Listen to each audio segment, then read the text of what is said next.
Good morning, honorable guests of the conference. Good morning to everyone who has already woken up and everyone who cares about culture. Today is a special day for us. Today's conference is dedicated to the culture of people with special needs. And why? Usually culture is the sphere that is left a little bit behind, and we're living in a time of a crazy pandemic. A lot of people are discussing very important matters. Unfortunately, people don't only need to eat, but also to feel good. And culture is one of the cornerstones of human life that helps us feel good. This is why today we are talking about culture for people with special needs who need it more than ever. In today's conference, we will have a wide range of participants, including people with special needs and their parents. We will also have a representative from the Ministry of Culture, Mr. Zariņš. He will discuss measures planned by the Ministry of Culture regarding access to culture for people with special needs. In addition, we also have guests from Estonia and Sweden joining us today. First of all, I would like to give the floor to Head of the European Commission representation in Latvia, Zane Petre. The European Commission are also supporting today's conference and discussion of these topical matters. Ms. Petre, please. Thank you. Good morning, everyone. Hopefully everyone can see and hear me clear. First of all, I would like to thank you for this opportunity to address everyone in today's conference. Culture as a form of civic participation and contributor to our quality of life is a very important issue. Today, many participants will talk about accessibility, creativity, participation, and all of these are vital elements of our quality of life and ways to improve it. I would like to shortly outline what the European Commission is doing. A union, an equal union is the motto of this year's strategy by the European Commission for 2021 to 2030 for people with special needs, according to EU Treaty and Charter of Fundamental Human Rights and other treaties and documents. The new strategy also aims to provide equal opportunities to participate in culture for everyone. The Vice Chair of the European Commission has also expressed that in combating coronavirus, we need also to pay attention how to protect the rights of people with special needs and people with disabilities.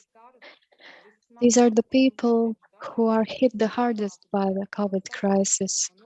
We need to think about how to improve their quality of life and how to guarantee that their rights are protected and they can exercise these rights. This is also one of the goals of the new strategy of the European Commission. Over the past 10 years, there have been major improvements in access to education, participation in politics, and others. However, many obstacles remain as well. One of the issues definitely is also access to culture. If there is no accessibility, either physical or virtual, people simply cannot participate in culture. Thanks to the EU regulations, accessibility has improved in many areas. However, the legislation does not cover all topics, so there are still differences in accessibility. In 2022, the European Commission is planning to create a European Center of Resources called Accessible EU. This center would provide basis of knowledge, based on the best practices, how to improve accessibility in different areas. We're talking about strategy, then it's necessary that all the member states of the EU are committed and are going to participate. These member states are also implementing the UN Convention to improve information exchange regarding the implementation of the convention. The European Commission is planning to launch an online platform next year. In this online platform, the responsible institutions for implementation of this convention, as well as representatives of people with special needs, could come together. Another issue is to protect the right of professionals and amateurs to participate in cultural life, and some countries are committed to implementing these rights and protecting them. In today's conference, participants will discuss culture and access to culture, which is an important matter. The new strategy by the European Commission is an important step towards ensuring broader access to culture, sports, and other areas. It applies to more than 80 million people with disabilities living in the EU. Access to culture, sports, and creativity is important for people to be full members of the society. It also helps us realize our potential and have a better life. As I mentioned, the motto is United in Diversity, because diversity is what gives us strength and helps in our development. The EU is also providing investments in innovation, cultural projects, and others. Hopefully, these investments and the projects can also help us reach the goals of the strategy. I would like to invite everyone to follow up with the implementation of the strategy and to also contribute to its implementation.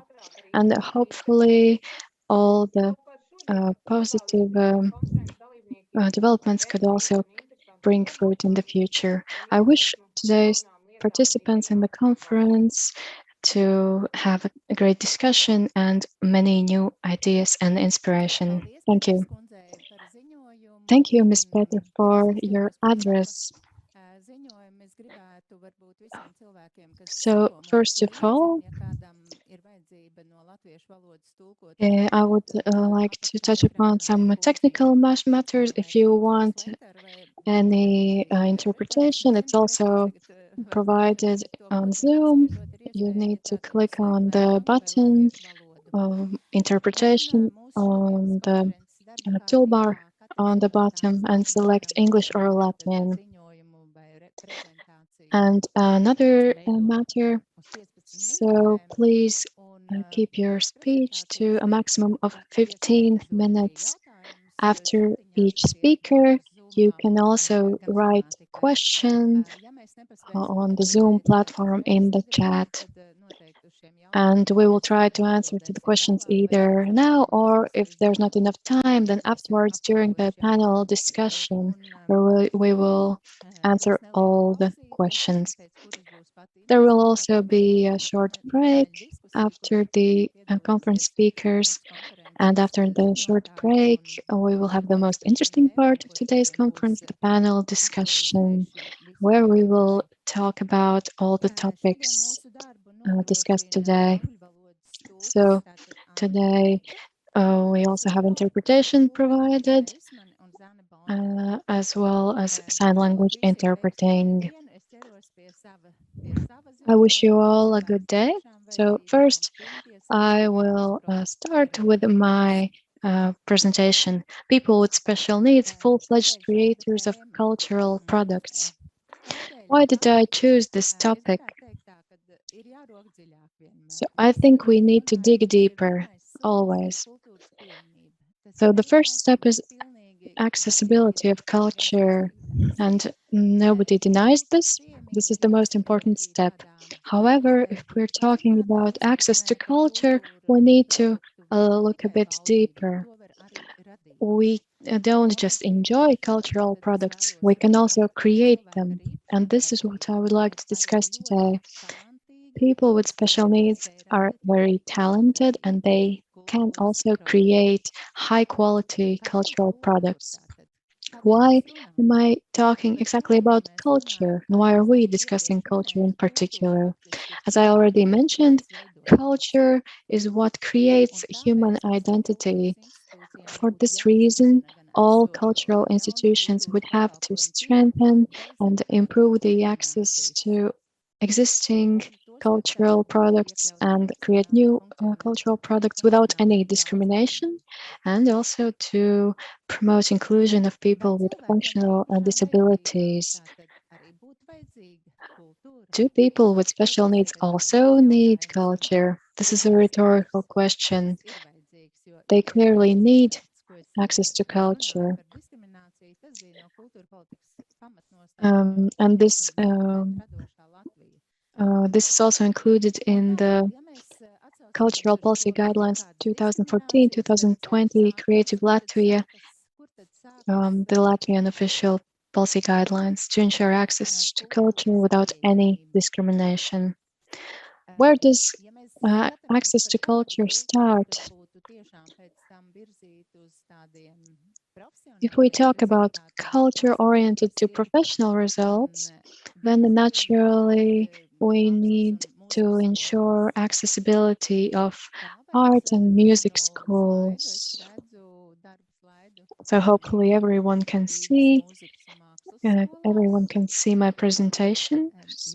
So I would like to show you a table of accessibility of music and art schools in the city of Riga, the capital of Latvia.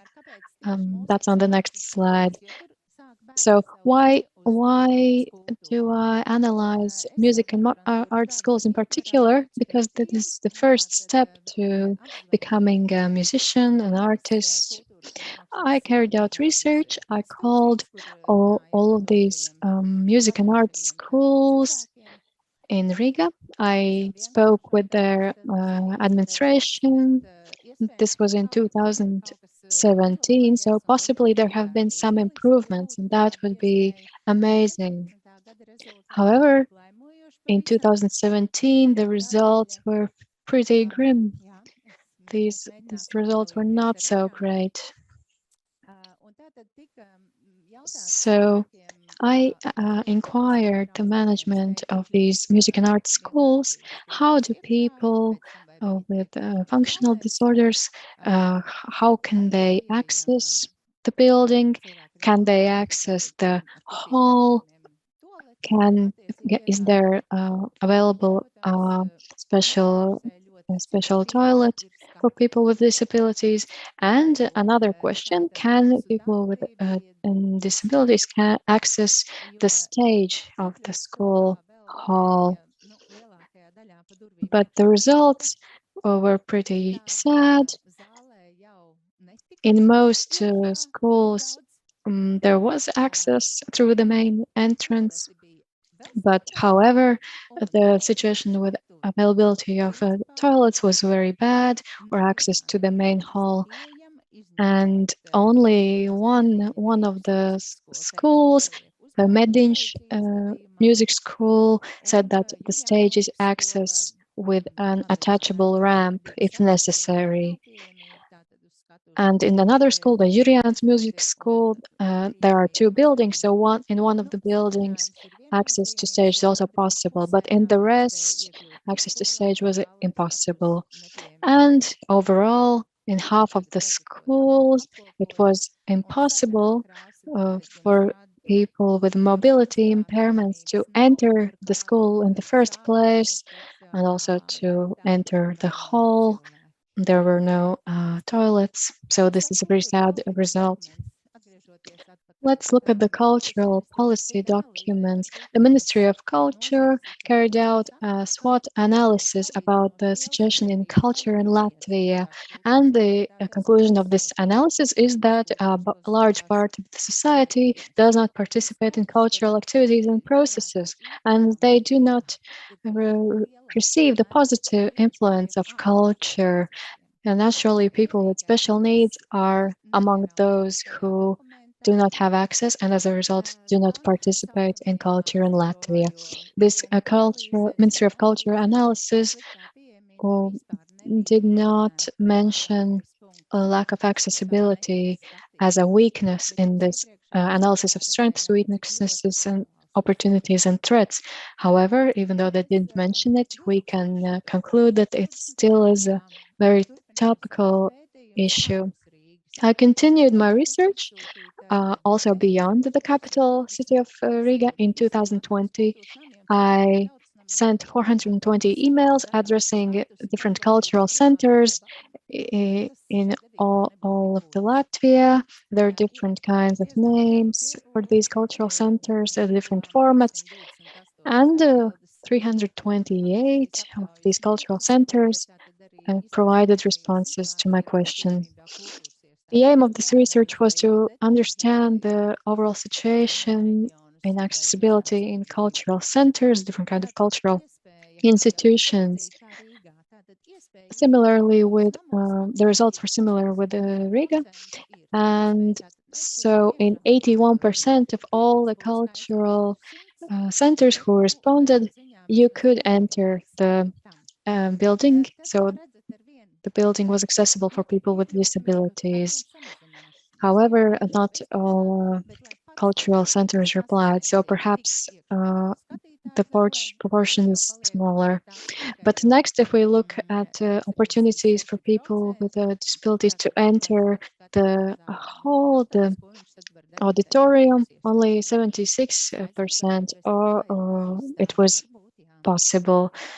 So 3/4. But the question is, what else can you do in this cultural center if not attend some concert or event, or perhaps some exhibition or something else?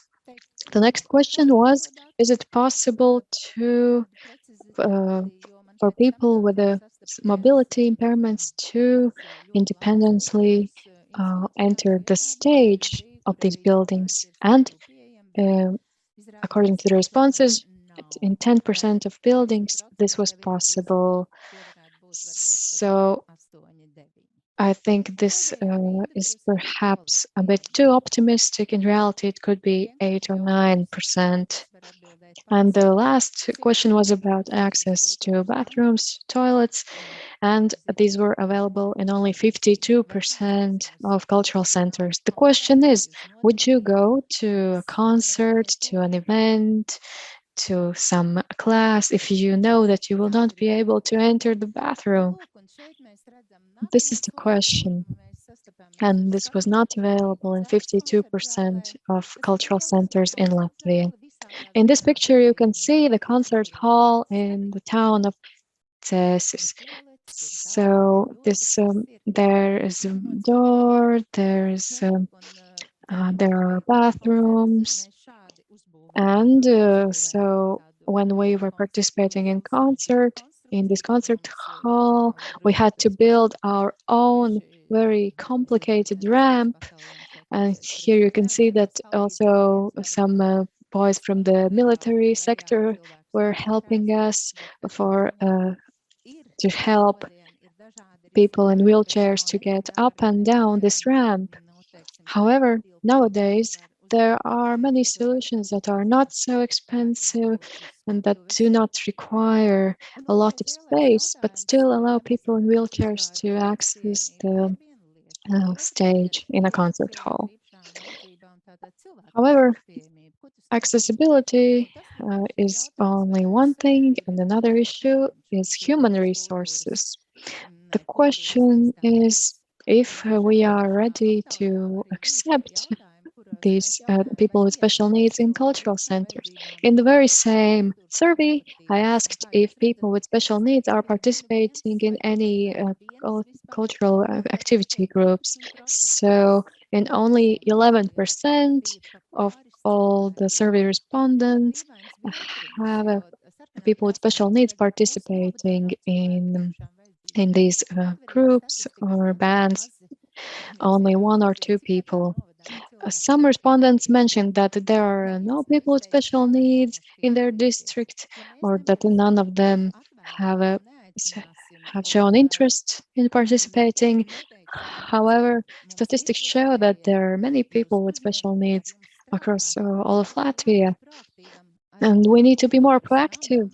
The cultural center has to be proactive, and they do not have to just wait that people will come and ask. Sometimes environmental accessibility is provided, but at the same time, people working in the cultural center lack knowledge. They need improved knowledge and awareness. Ideally, there would be an assistant hired by the cultural center, or even 2 people if it is a larger cultural center. There are still a lot of stereotypes. People think that people with special needs are, so to say, second-class citizens, or that they are not really capable of creative activity. The next question is, does creativity help with inclusion? I would say definitely. Creative process helps us learn about ourselves, understand ourselves. Art is really helpful in the creative process. It involves also critical and multilateral thinking. And in Latvia, we also have our Come Along choir, and all the participants of our own Come Along choir have mentioned that this process, participation in art, is very important for them. One of the participants has even said that their life would not be as happy as it is if they could not participate in these events and sing in this choir. And sometimes people have an impression that their physical disability shows some sort of lack of character or personality. So we need to raise awareness, because people are afraid of what they don't know. And that is natural, but we need to learn and we need to teach others how we all together can overcome these obstacles. And creativity can help us do this very well. Creativity let us experience different roles, step into another person's shoes, and try out new things out of our daily routine. Creativity also teaches us communication. This also motivates children through the understanding of the process. For already 25 years, our foundation is organizing an integrated art festival, Come Along. The goal of this festival is to promote inclusion of people with special needs, and this helps us show that they have great cultural abilities, and this also leaves an impression on others. People see that these people can do something, and this changes and improves the awareness of the society. This also inspires and empowers people with special needs and helps them to believe in themselves. I always have to say to these young people, you can, you did it. And I have to say it many times.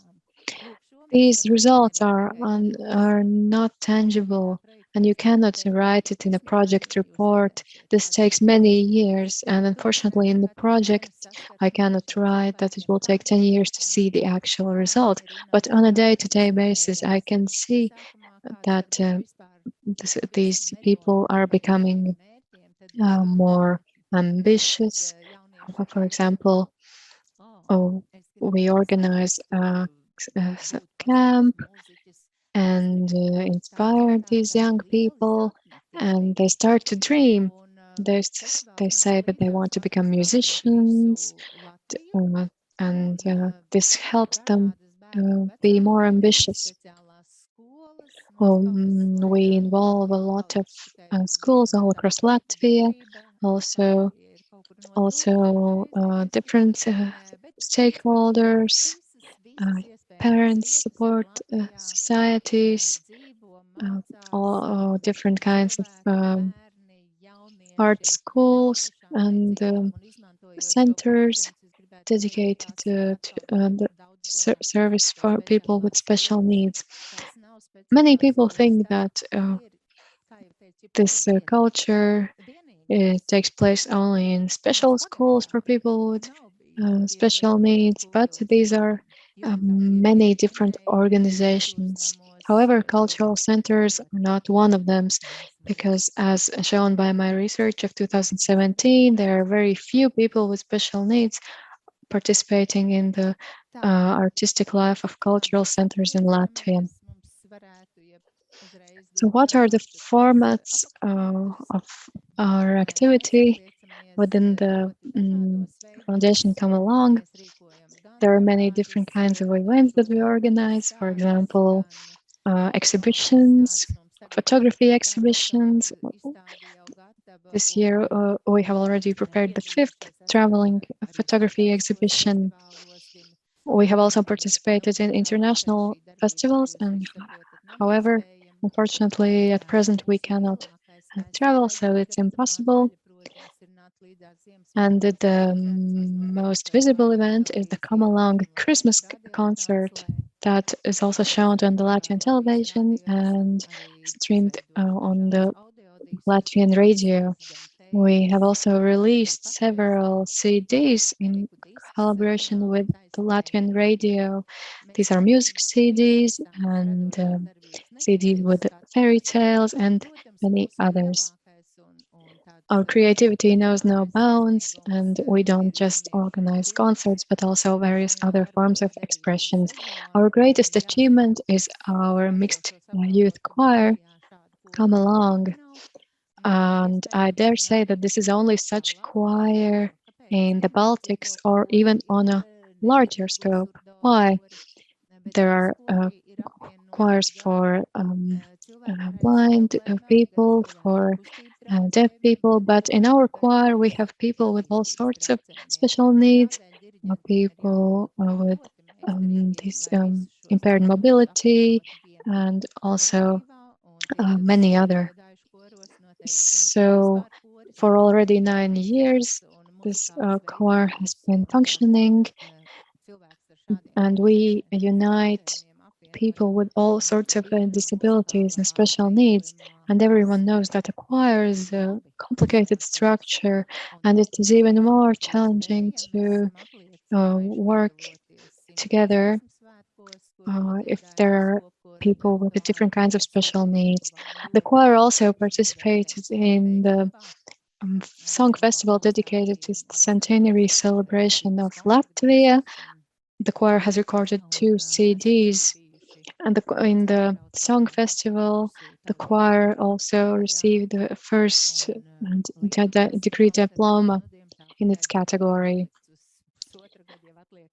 And the choir has also gone on tour abroad to UK and Lithuania, and we had also planned to go to Estonia, but well, currently these plans are postponed. I also surveyed the choir members participating in the song festival, and participants had both positive and negative feedback. They had positive emotions, but also negative emotions. So, for example, these participants of the choir, singers with special needs, felt, for example, more equal with others. They felt the joy from singing together with others. They felt pride for Latvian culture. and they felt positive emotions, singing together in the large choir, and this inspired them for a very long time to come. At the same time, singers also had negative emotions. For example, the organizers of the festival didn't provide special services or special accessibility for people with disabilities. And in particular, unfortunately, this applied to choirs. There was no access to the stage, and the singers themselves will have to come up with a solution how to get on the stage, how to see the conductor, and how to participate fully. And what can we do when faced with such situations? There's only one solution. We need to continue educating people and raising awareness about the talents and capabilities of people with special needs. We have seen that the perception of society is changing slowly. People are overcoming their stereotypes, they become more open, they become more accepting. And I would say that this is in large part thanks to our work over the past 25 years. What would be the recommendations? We have also seen what is the opinion of the Ministry of Culture, but I think that the Ministry of Culture should also acknowledge that cultural products created by people with special needs are equal to other cultural products. And we definitely need to improve accessibility of culture for people with special needs, both on a national level and on a municipality level.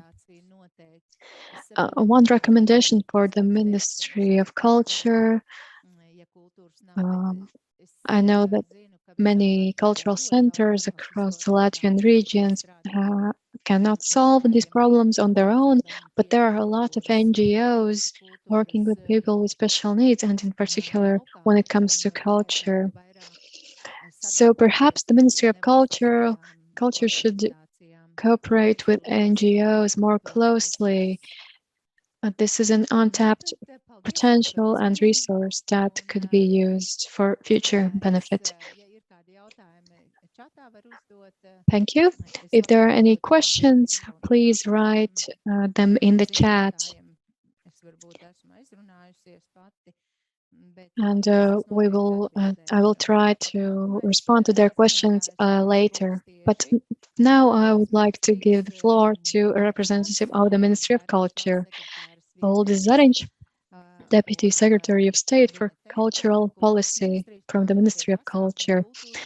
The topic of his presentation is measures planned by the Ministry of Culture regarding access to culture for people with special needs. Thank you.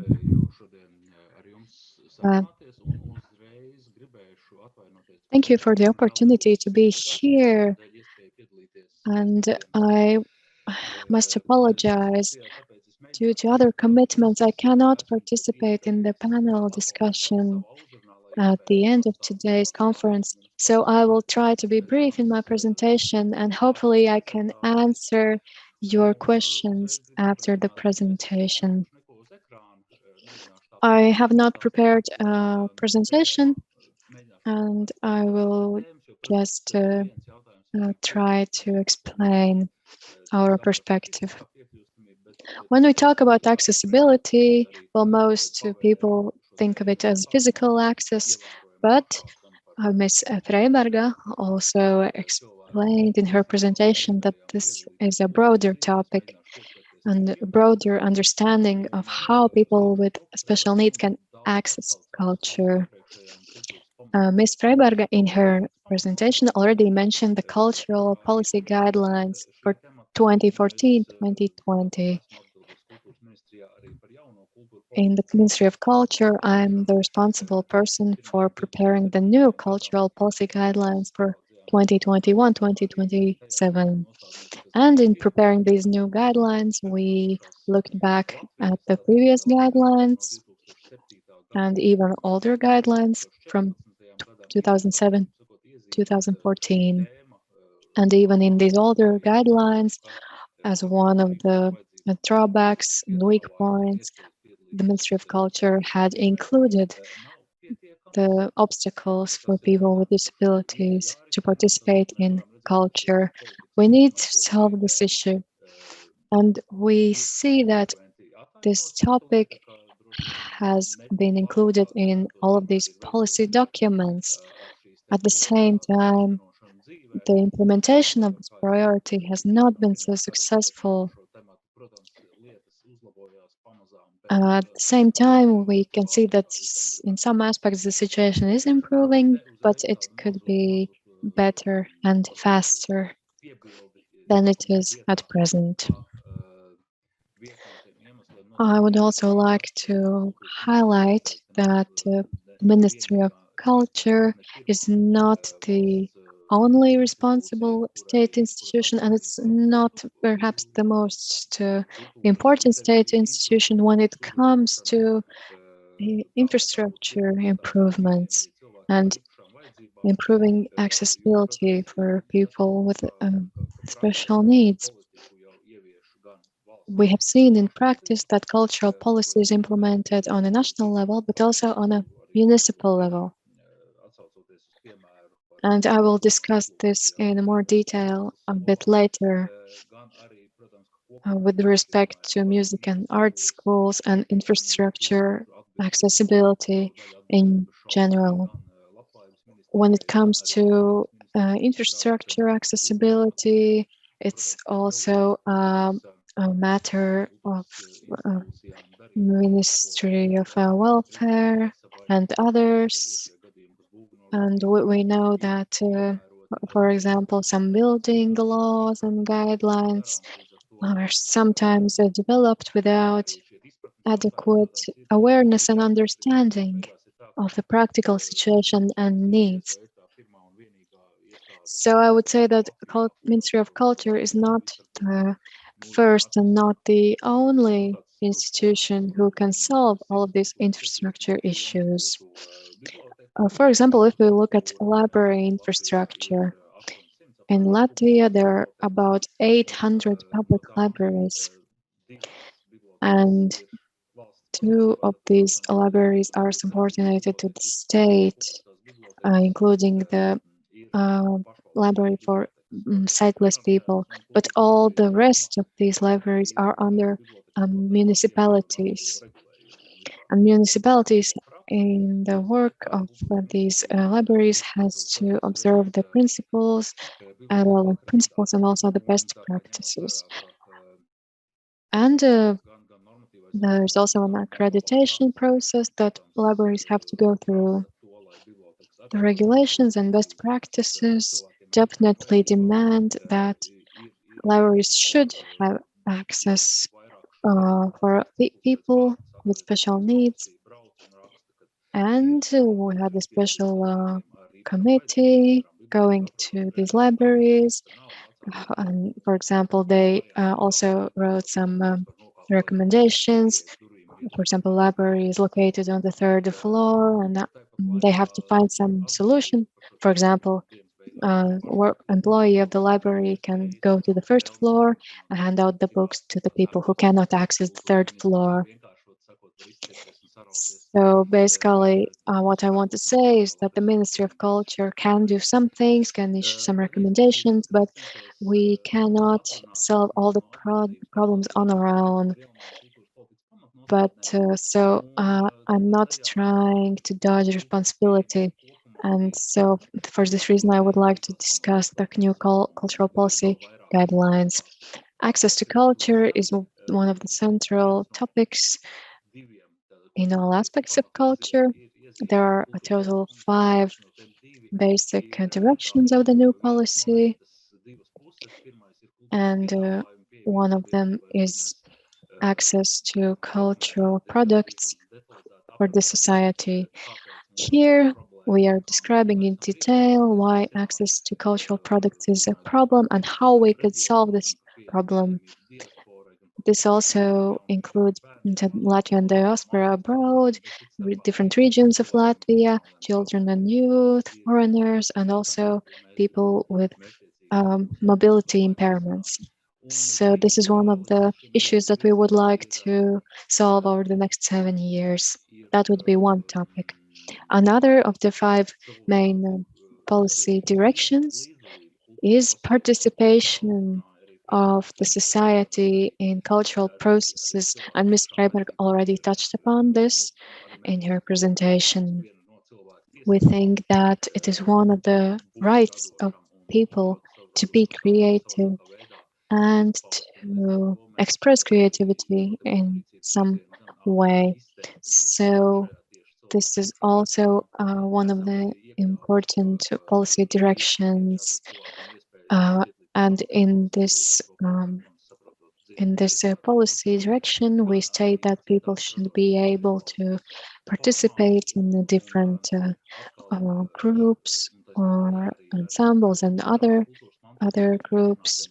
But this also applies to the preservation of traditional skills and other cultural heritage in Latvia, among others. In the new policy guidelines, I would like to highlight this is more of a conceptual document, a framework for our policy, expression of goodwill. But clearly, we have been expressing this goodwill for almost 20 years. And what should we do to lead this goodwill to fruition? After these policy guidelines, we're also developing a specific action plan. This involves certain funding needs, and the state can provide this funding. Also, commitments of the Ministry of Culture and the states to solve specific problems according to these guidelines. As soon as we complete work on the cultural policy guidelines, we will start working on this action plan, how to implement these guidelines. And then we will see what are the things that the Ministry of Culture can do and what it can't do. I would say that one of the things that the Ministry of Culture definitely can do is educating and raising awareness among cultural workers. Perhaps the Ministry of Culture simply cannot build ramps or elevators in all the municipal buildings. This is simply not our competence. But at the same time, the Ministry of Culture can definitely raise awareness among cultural workers in Latvia why we need this. We need to strengthen the competence of people working in the cultural institutions. This is definitely one of the directions where we will go within the new guideline framework. And we definitely have the necessary resources involving also the Cultural Academy program and Cultural College programs. We're also going to work on the law on cultural centers in Latvia. This law will give more power to the largest cultural centers in Latvia. They will have authority as methodical centers. They could help also increase awareness across Latvia and improve the skills and capacity of smaller cultural centers. This includes financial literacy, digital literacy, and also raising awareness about people with special needs and how to involve them as consumers, but also creators of cultural products. So it's interesting for us to see what new topics we could cover, but I would like to highlight that next year there are plans to reorganize the model of functioning of the Sightless People's Library in Latvia. We are cooperating with different partners, including the organization Sustento, and I think this is a great project there will be reorganization. Regional libraries in Latvia will have more responsibility to ensure accessibility to culture in regions of Latvia. The library of sightless people will also change a little bit. It will be like a competence center. They could train new people how to promote access to library culture and materials for people with impaired vision. For example, ensure not just audiobooks, but also tactile books and other ways that people with impaired vision can access culture and information. So that is one plan that we will definitely carry out starting from next year. At the same time, it is very important to promote cooperation and also Ms. Freiberga already mentioned the situation in music and art schools in Riga.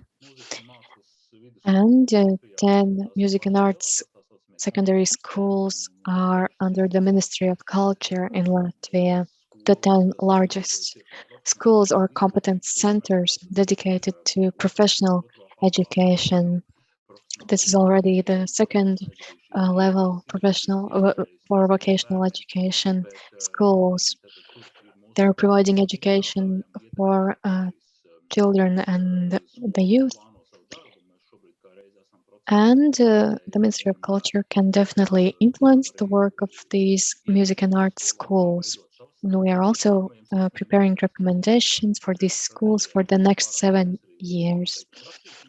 In these strategies, we will definitely recommend that these schools provide for measures with the aim of ensuring accessibility and inclusion of people, children with special needs. However, the rest of the music and arts schools are not under the Ministry of Culture, but they're municipal institutions. So this is the responsibility of municipalities. This applies to the teachers' salaries, to methodical work, and other aspects. The Cultural Competency Methodical Center responsible for these institutions could try to come up with some recommendations or measures, but the question is, will this be possible? This depends on the awareness of municipalities and their willingness to support children with special needs. So the next 7 years will show how successful this will be. I think the main focus should be the raising awareness. And these requirements should not be isolated from the real situation. Requirements should arise from the actual needs and rights of people with disabilities. So I think if we change our attitude, then there will be a greater chance that the words will lead to actual work. And sometimes when we apply some punishments or penalties, this backfires. This doesn't really help reach the intended aim. So we cannot provide quality solutions if there is not enough awareness. If there are any questions, I would like to answer them right now. Thank you, Mr. Zariņš. So it seems that there is a little bit more light at the end of the tunnel. And also looking at the new cultural policy guidelines, more emphasis is placed on these issues that we are discussing today. I realize that Ministry of Culture cannot just order municipalities to do one thing or another. However, my wish would be that you, as the responsible institution for cultural life should urge the municipalities to think about it. If you do not remind them, they sometimes just forget about this. One of these representatives said that there are no people with disabilities in their region. So we need to remind these people that these issues are of importance. So currently the foundation Come Along is also organizing seminars. Tomorrow another seminar will take place. We received funding and support for this seminar. There are 4 people, representatives from representatives from people with impaired vision and hearing, and also myself. And as you mentioned, also with people with mental disorders, travel across Latvia, we visit different places, and sometimes we discover a lot of problems. There are no ramps or elevators, but there are many other things that people can do even without funding, if only they have awareness and understanding. And people participating in the seminars organized by our foundation are very grateful about participating in them. Sometimes people simply do not know what to do, and if they don't know what to do, they can't do anything.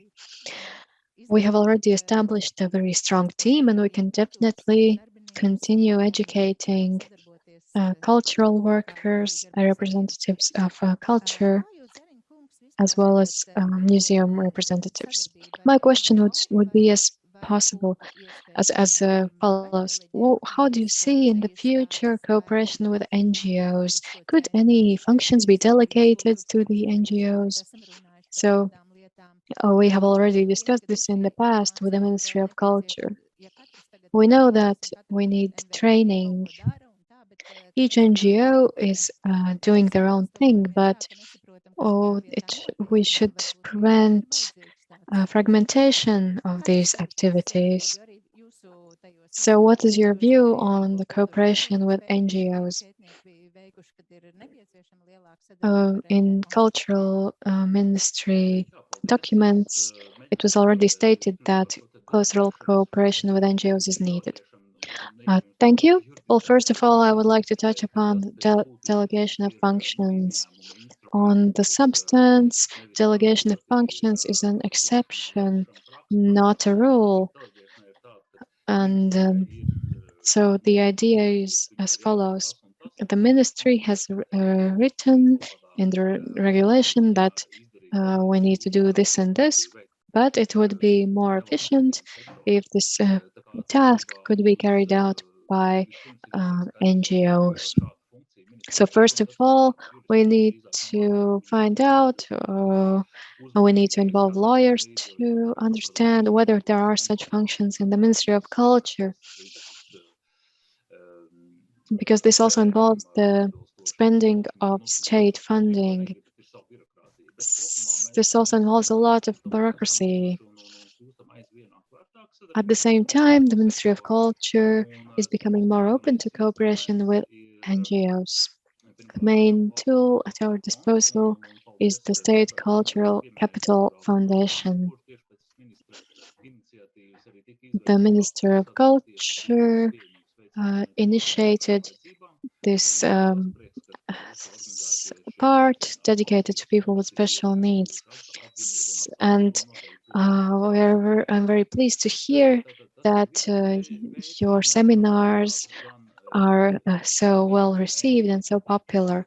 I think this is one way that we could improve the accessibility of culture. And these aims are also included in the new strategy of the State Cultural Capital Foundation of Latvia. We will continue working on these issues for the next 7 years. Second, it would definitely be necessary to talk to the National Culture Center of Latvia. Perhaps, in their opinion, one of their functions could be delegated to NGOs. And also, the same applies to Cultural Academy and Cultural College of Latvia. Perhaps they can use some of the knowledge gained from your practical work to bring results. I think this is a great idea. This could also be included in the study process. Personally, I'm studying, I'm a PhD student, and I gave a lecture on how to include people with disabilities in cultural centers. I think this is definitely a tool that we could use, these lectures or educational measures. I have another question. These responsibilities looks a little bit like football game between different ministries. Ministry of Culture, Ministry of Welfare. But what is your opinion? Which institution should be the leading one when it comes to people with special needs? I'm afraid there is no simple answer to this question. If we are looking at the accessibility of cultural content, I would say that the Ministry of Culture is definitely the responsible ministry. But when we are talking about subtitles in the media, this is also a responsibility of the Ministry of Culture, because the Ministry of Culture is responsible for the media. I think this would definitely be in our power to solve these issues. The greatest obstacles arise in those matters related to infrastructure accessibility. Sometimes the ministries are expecting from one another to do something, including the Ministry of Economics or Environmental Protection and Regional Development Ministry. So we would be happy if perhaps the state would create a special dedicated program for improving infrastructure accessibility. Perhaps a similar program has already been created, but I think the access to infrastructure is an issue that we should look at in a complex way. This involves municipalities, schools, and many other infrastructure objects. So we need a more complex, a more whole approach to this, not just one isolated ministry. Thank you for your answers. So if there are any other questions, then we can just send them to you and hopefully receive them. And we will definitely meet Mr. Zariņš in future discussions. Thank you very much. So we had a small discussion, and now let's move on to the next presentation. The Ombudsman of the Republic of Latvia has sent a video. They could not attend in person, but they have prepared a video address. What do cultural rights mean for people with special needs? Honorable organizers of the conference, participants, and online visitors, the UN in its Universal Declaration of Human Rights and international covenants have declared and stated that every person has universal rights to all rights and freedoms therein. Regarding the right to culture, each member state, using the available resources as much as possible and if necessary within international cooperation formats, is committed to measures with the aim of gradually reaching full implementation of these rights, except from the obligations that must be fulfilled immediately according to international rights, so that people with disabilities could live an independent life and fully participate in all areas of life. The UN member states must implement relevant measures to ensure access for people with disabilities to physical environment, transport, information, communication, other objects and services open or provided to the society in cities and the countryside equally with other persons.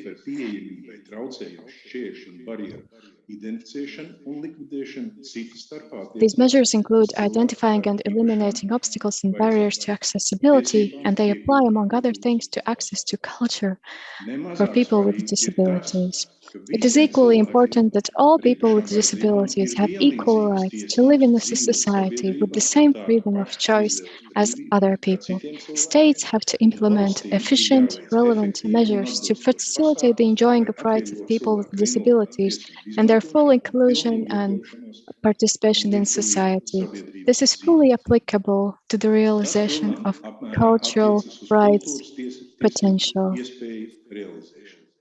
ANO konvencijas par personu ar invaliditāti tiesībām 30. pants nosaka šo cilvēku tiesības piedalīties kultūras dzīvē vienlīdzīgi ar citiem cilvēkiem un dalībvalstīm. Article 30 of the UN Convention on the Rights of People with Disabilities stipulates the right of these people to participate in cultural life equally with others.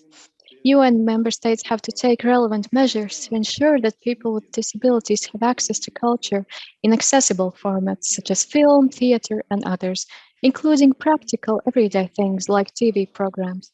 It is the obligation of the state to ensure that people with disabilities have free access to venues of cultural events or services, including museums, cinemas, libraries, tourism services, and, to the extent possible, cultural monuments and objects of national significance. This means that relevant measures are needed so that people with disabilities could develop and use their creative, artistic, and intellectual potential, not only for their own sake, but also to benefit the society. According to the international rights, Latvia has to take all the necessary measures to ensure that laws protecting intellectual property rights do not establish unjustified or discriminatory barriers preventing people with disabilities from accessing culture.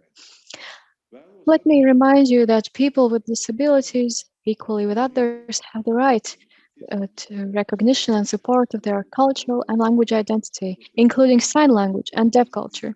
As to the situation in Latvia, the issue of physical access to cultural life remains topical for people with disabilities.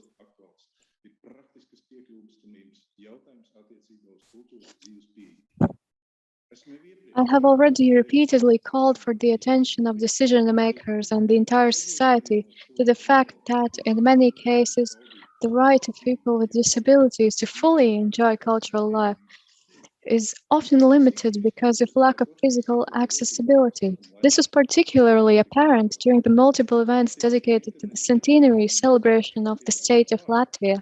There was an online portal with a large program, but it was impossible to understand if any of the events are accessible to people with disabilities.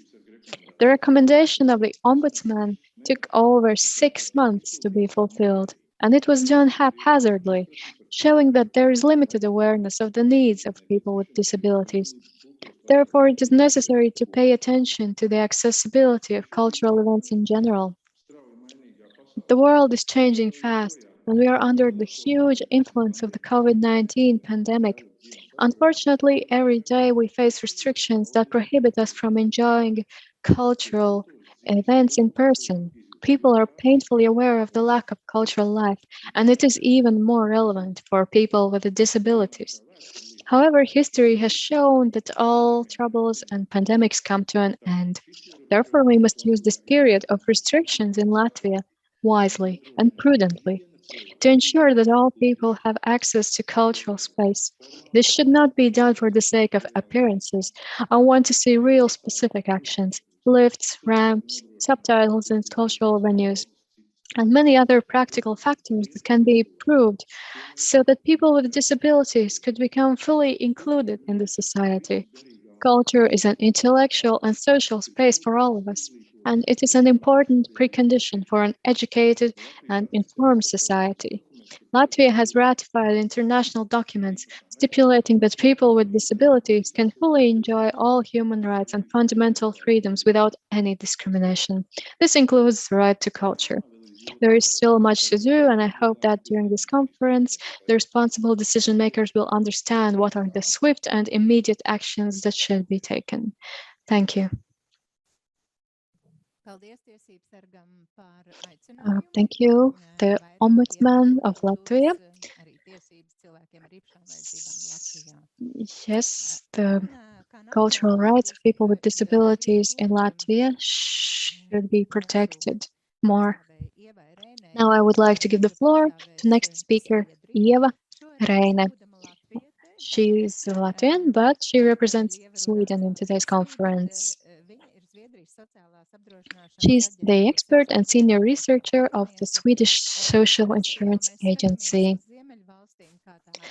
We usually look to the Nordic countries as an example, something to strive for, and especially in the matters like the one discussed today. So let us know what is the situation like in Sweden. Thank you. I am very happy that a lot of people who came to Sweden 30 years ago are also participating in today's conference. Yes, I am participating in this conference from Sweden. However, I also occasionally go to Latvia. So I am Latvian living in Sweden. Every day, in everyday work, I usually speak in Swedish or English, so I will apologize if I forget the right term in Latvian, because I'm just not used to talking the Latvian language on an everyday basis. In my presentation, I will talk about the opportunities for people with disabilities in Sweden and support from the state and municipalities in Sweden for the self-realization. I work at the Swedish Social Insurance Agency. My work and my research is usually mostly dedicated to people with very severe mobility impairments. I have carried out research and I repeated similar research after some years. And so in this research, I tried to find out how large is this group of people with disabilities and what support they can access. In Sweden, people with special needs are divided in several groups. And each group is analyzed on an individual basis. Their needs are covered. For example, the municipality pays for care for up to 20 hours per week. But if a person needs more than 20 hours per week to cover the basic needs, the municipality covers these costs, but they're also eligible to receive support from the state. So if the person needs more than 20 hours per week to cover their basic needs, they can apply for support so they can live a normal life like any other person living in Sweden. This law entered into effect in 1994. The draft law was developed in 1992 and 3. In the beginning, there were approximately 6,000 persons, and now 15,000 persons eligible for such support. So these people have severe mobility impairments, and they really receive a great support from the state. So how do we define fundamental needs? So most respondents have received personal hygiene, support eating, getting dressed, communication, and also just observation, as well as hobbies, and some also medical support, which includes also using medical support to eat. So on the far right column, you can see that 87% received support for recreational interests. This includes culture, perhaps some active recreation, going to the cinema, just walking around. So we didn't really investigate if these people are creating cultural products, but we can see that these people with disabilities also need these leisure activities. Altogether, there are 806,000 or 17% of the population aged 16 to 64, and they have different kinds of disorders and as a result, special needs. The social care law, however, only applies to 57,200 people aged 0 to 64 years. Oh, so why the cutoff at 64 years? So according to law, different kinds of care are applicable to different kinds of people. From the age of 64, people are eligible for care at home, and this is covered by a different law. Mobility disorders impairments are in 3% of all the Swedish population. However, those receiving personal assistance services, out of these people, 80% have impaired mobility. In Sweden, an assistant is provided with people with a severe disability. So 22% of children in Sweden have some sort of impairment, including like asthma, allergies, dyslexia, dyscalculia, hyperactivity, autism, and others. So we can see that in Sweden, the prevalence of functional disorders are increasing, and also among children. And as mentioned, this involves not just mobility disorders, but also asthma, allergies, and others. Many children are diagnosed with hyperactivity or autism, and all of them need special support at school and outside of school. So how is the cultural policy related to policy for disabled persons? The disabled persons policy is regulating also the cultural policy. The purpose of the cultural policy states that access to culture needs to be ensured for every person. And an important goal of the policy is to increase accessibility for people with disabilities. And this, I would like to underline that this means that people need to have same opportunities to choose whether and how they want to experience art and culture or create art and culture.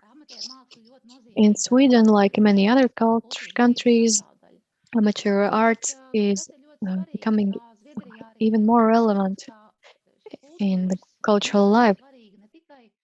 In Sweden, we define culture as important for the self-image of an individual, the self-respect, but also about the image of Sweden, how globally Sweden is viewed. And culture is a good way how to involve people with disabilities. Sweden can be considered a good example, as Ms. Freiberg already mentioned. I will also touch upon how people with disabilities are integrated in cultural life in the regions. Another important aspect is cooperation of workers in culture on a professional and amateur level. This is one of the fundamentals of cultural development policy. However, Sweden also has limited resources. Cultural activity depends on the funding, which is sometimes scarce. Within the cultural policy, more resources are allocated to include various groups of the society, not just people with impaired mobility, but also other kinds of disorders or special needs. A very important institution in Sweden is the Swedish Cultural Council. This council is responsible for allocating funding, but also developing ways of conceptual support for specific people's groups. People with disabilities is one of the special groups also included in various strategic documents in Sweden. The work of the Cultural Council is mostly based on the UN Convention concerning people with disabilities. Sweden has also signed this UN Convention and it is implementing it. The Cultural Council is also providing information and recommendations to everyone who are planning and organizing cultural events. Interest groups or organizations that want to organize their own event can consult the Cultural Council. We all want to improve accessibility to make it as good as possible. In 2018, I participated in the organizing of Latvian centenary celebration events in Sweden. Foreign ministers of the Baltic states and Sweden participated in these events. We also consulted with the Cultural Council of Sweden. We had to describe in great detail how accessibility will be provided in these events for all the visitors of these events. Even though this event took place in Skansen, the largest open-air museum in Sweden, nevertheless, we had to describe in great detail how we will provide access for people with impaired vision or hearing and any other people if they would visit these events. So we arranged a sign language interpreter and other assistants.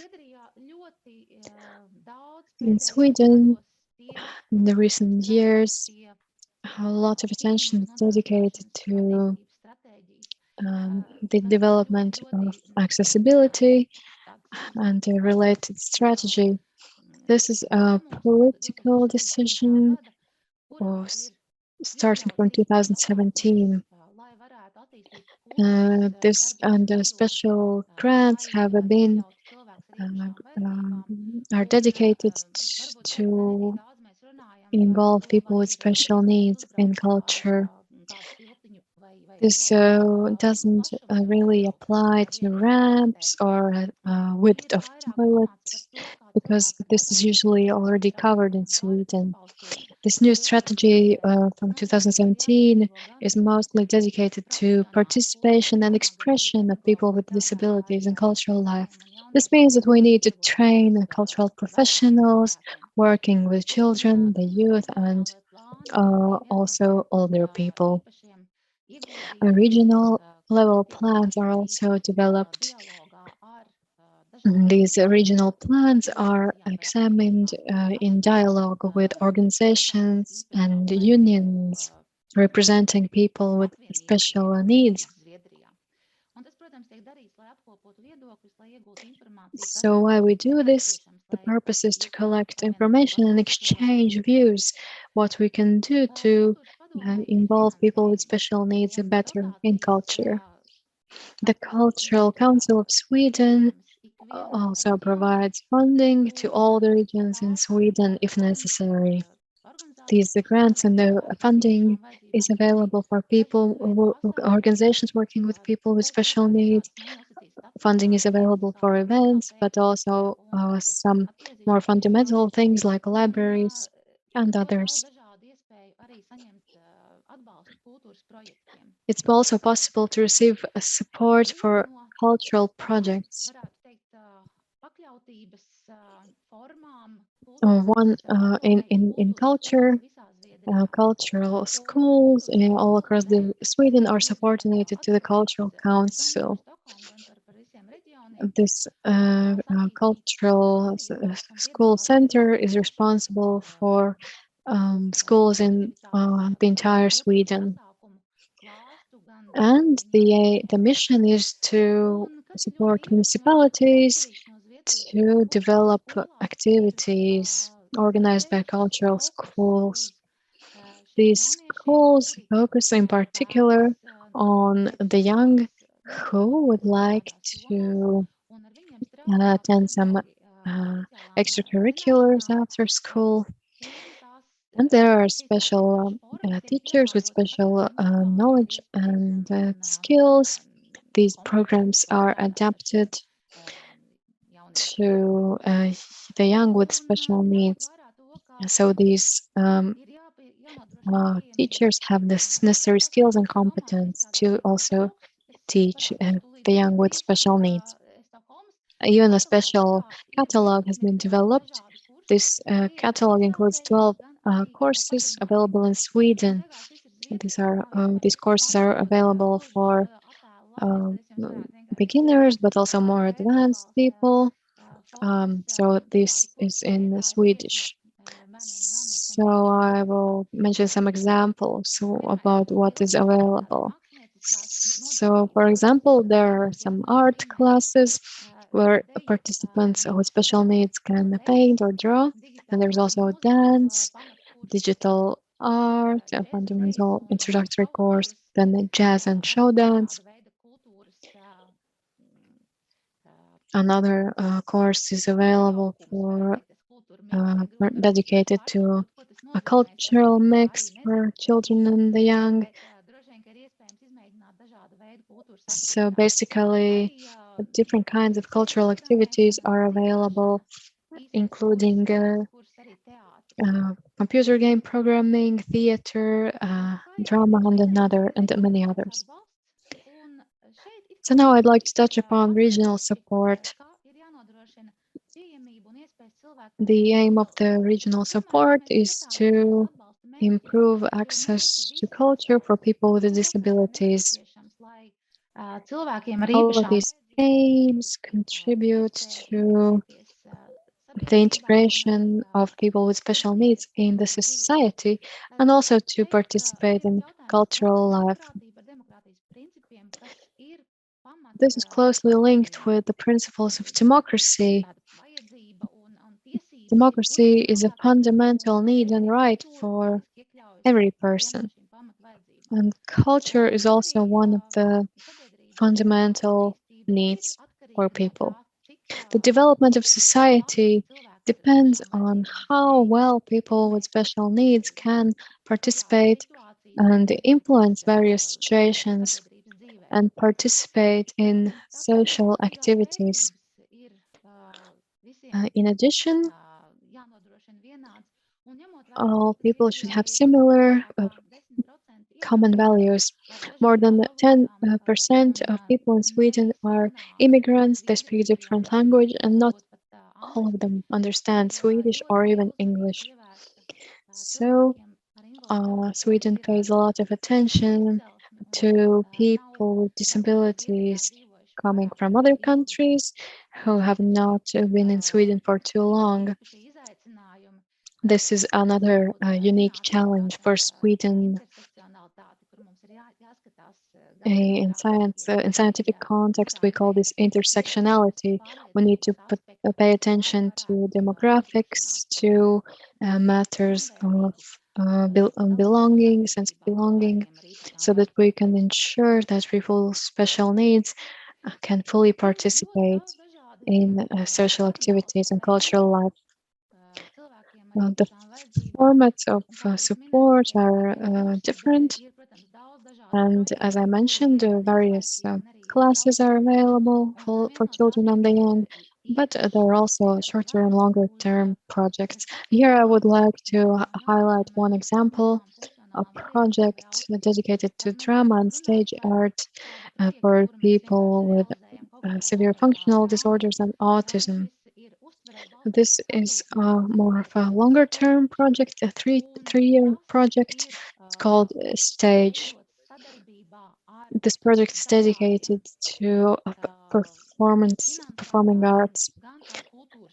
This project involves both the Cultural Council of Sweden, as well as municipalities and different stakeholders who are providing funding. This project also involves Swedish actors. This project is special because it provides for exchange between the actors and the audience. This project was created with a very high respect for needs such as rest or needing to eat or fulfill some other basic needs during the process. Implementing such project requires different kind of awareness and knowledge. Providing the physical resources is simply not enough. And the people participating in this project, the organizers of this 3-year project, have also provided their feedback. And according to their feedback, the health and well-being of the children participating in this project has improved. This is a great example of synergy between culture and public health in Sweden. I would like to talk about libraries a little bit more. The previous speakers already mentioned that libraries can be a very important source of information and cultural development. And libraries are an important institutions also in Sweden. So in Sweden, there are several measures how to improve access to literature and information. A lot of audiobooks in Swedish and other languages are available in Sweden. Also, books available in simple Swedish, to a simple language. These are useful both for people with disabilities, but also for foreigners for whom Swedish is not the first language. In addition, the shipping service is available, so it's possible to order books from the library to home if you cannot go to the library physically. There are also individual services. For example, it's possible to convert written text to speech. Of course, also access to libraries such as elevators, doors, hearing aids, and bathrooms are important, as well as applications and websites, and also service dogs. And in this picture, you can see a Glada Hudik Theater, a very popular project in Sweden. And perhaps you have also seen these people in Latvia. Their productions have been shown on TV, and they have also visited Latvia on tour. So this is a theater troupe that is traveling also outside Sweden. This is a great example of how people with special needs can create culture and participate in culture, not just among themselves, but also to broaden the awareness of people on a broader scale. So thank you very much. In the afternoon, unfortunately, I have to participate in the project evaluation in the Swedish Social Insurance Agency dedicated to research projects. I will not be able to participate in the panel discussion. So if there are any questions, please ask them now and I will answer. Thank you very much, Ms. Reine. I would like to ask a question. In Latvia, many people are curious about these assistant services. This is very relevant for people in Latvia. Did I understand it correctly? In Sweden, for up to 20 hours per week, you can receive assistance without analyzing for what do you need this. And if this need exceeds 20 hours per week, do you need some sort of proof? Do you need some sort of documentation? Let me explain the situation in Latvia. People go to the choir, they go to some physical workouts, they take ukulele classes, and they need to write these documents. And so what's the situation like in Sweden? Well, perhaps it's not so simple. It's not so simple as to writing just how many hours I did what and how much money I need. The state in the budget has to include some forecasts about how much funding would be needed for assistance services. So you need to include in advance approximately how many hours per week you would need to receive this assistance support. Well, let's take a choir member. A choir member attends a choir practice 2 hours per week. So they need an assistant to take them to the meeting place, to the choir meeting and back. So based on these predictions or forecasts, the budget is drafted. These needs can change over time and they can also be adjusted. The Social Insurance Agency also reviews the type and scope of support provided to these people. Yes, I have a question. So we have a choir member. They have to go to practice 3 or 4 hours per week. So do you need to write reports after every week? Is this checked? What is the bureaucracy like? In Latvia, we in the past had to collect signatures for every single hour, but the understanding of social services is very different. There have to be monthly plans, biannual plans. What's the situation like in Sweden? Usually the employer is writing the plan and the assistant is signing the plan.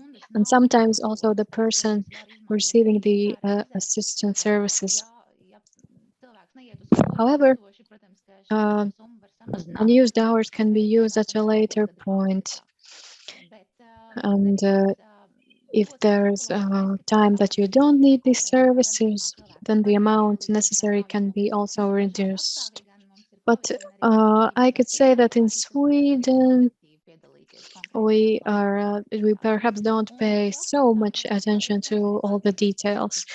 Perhaps sometimes it's not possible for some physical reasons for the person to participate in these classes, and these needs can be exchanged for some other kind of needs. So did I understand it correctly? You write an application that you need 3 hours for choir, 2 hours for ukulele, and 2 hours for some workout. So in a total, it's 10 hours for personal development. Would you receive all this required support? Yes, it's very likely that in Sweden you would receive support for all the hours that you want. So in Sweden, our policy is that participating in cultural life improves one's mental health and well-being, and there is no reason to reject these applications. Sometimes, of course, there is an issue that people with very severe functional disorders participate in a lot of activities that are physically impossible. They apply for many activities, but then there's the question, can they really participate in all these activities, and is it really possible? So you think people are cheating the system?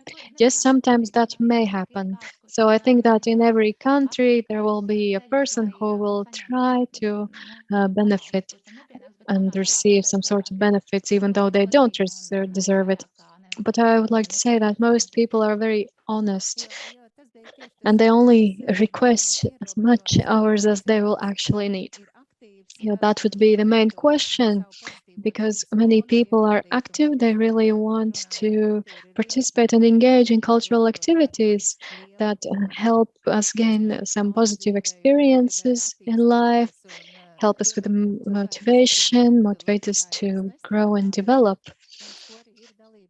For example, in our choir in Latvia, there are some singers who have become much more open and positive. At the beginning, they said that they don't believe in anything.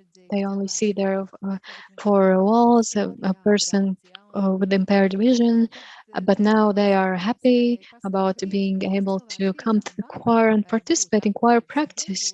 So the question is there any kind of limitation to the extent that the state supports a person's willingness to participate? Yes, for municipalities, 20 hours is the maximum limit covered by the municipality. However, if the needs exceed the 20 hours per week, then state support will also be provided in Sweden. There are a few people who have more than 330 hours per month, and sometimes they have even multiple assistants at a time because they need to travel to these classes or practices, and sometimes 2 or even 3 assistants are involved to cover the needs of these people. Thank you, Ms. Reine.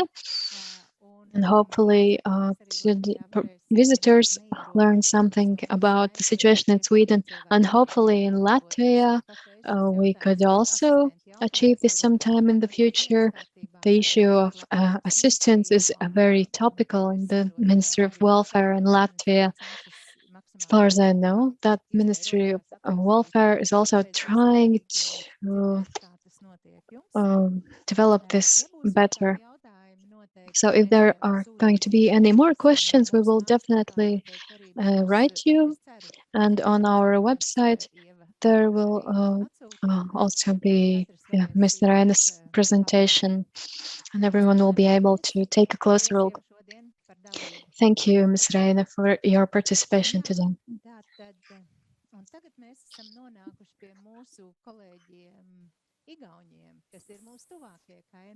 So now I would like to give the floor to the next speaker, a representative from our close neighbors, Estonia.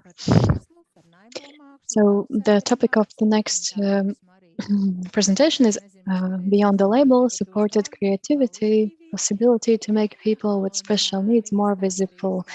And let me introduce Mari Vallikivi, Director of the Kondas Museum of Naive and Outsider Art from Estonia. We have already established a joint project with Mari. I have close collaboration with her. She has also come to Latvia multiple times. So the foundation Come Along is participating in this joint project. On 23rd of November, in the National Library of Latvia, will be the opening of the first outsider art exhibition in Latvia. Mari Vallikivi, the floor is yours. First of all, I'm very grateful to the opportunity to attend the conference. So I talk about art and people with special mental needs in Estonia. My name is Mari Vallikivi. I'm an art historian, and I'm working in the Kondas Center, which is a small municipal arts museum in Viljandi, southern Estonia, which focuses on art phenomena that exist next to the professional art world. We usually call outsider art. To be honest, it's really very blurred term, but we continuously use it. Especially during the last 4 years in addition to the regular art museum work, we have dived into the social field, visited special care institutions, mapped outsider art, interacted with the supervisors, interviewed artists, collected works of art, organized exhibitions, and developed international relations in the field of outsider art. I have done it with my colleague, an art historian, Ieva Reine, who is also participating in the conference, and she can wave to us later. But before I talk about the activities of our museum and about the projects, here are some numbers for the background information. There are approximately 55,000 people with a special mental needs in Estonia, which is almost as many as there are inhabitants in third largest city of Estonia, Narva. And Narva, maybe you know, it's situated next to the Russia border in northeast. Of these 55 people, 11,000 are in permanent or temporary welfare services. In October of this year, a study by the Ministry of Social Affairs on the people's attitudes towards people with a special mental needs was published. It happened recently, beginning of October, and the results were surprisingly positive, which means that Estonia is moving in the right direction when speaking about changing the quality of services.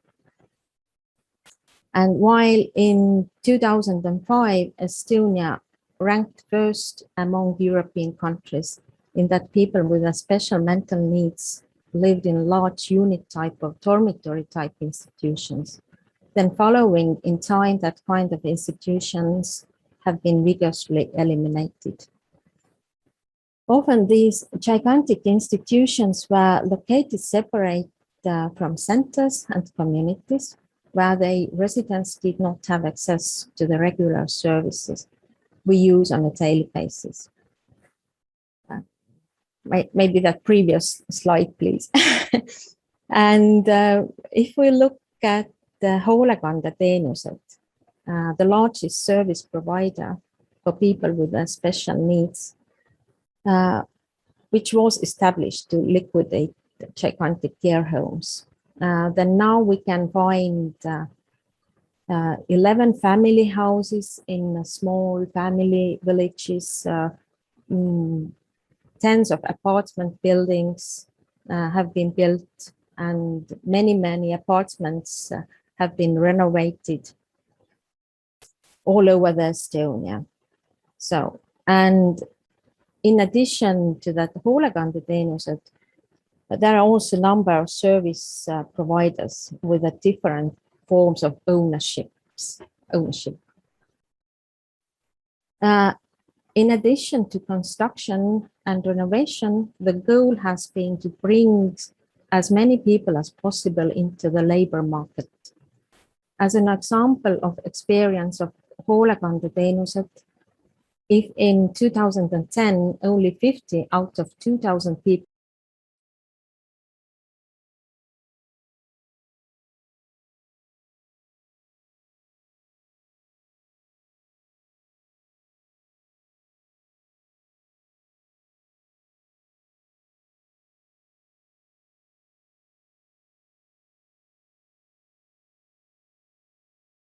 Mari, I'm sorry.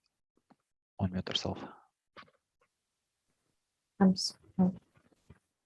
Well, one,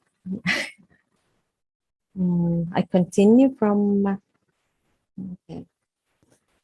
And as an example of experience of hoolekandeteenused, if in 2010, only 50 out of 2,000 people worked, then in 2021, this year, there are already more than 500 people with employment contracts, mainly in the conditions of long-term sheltered employment and smaller share in the open labor market.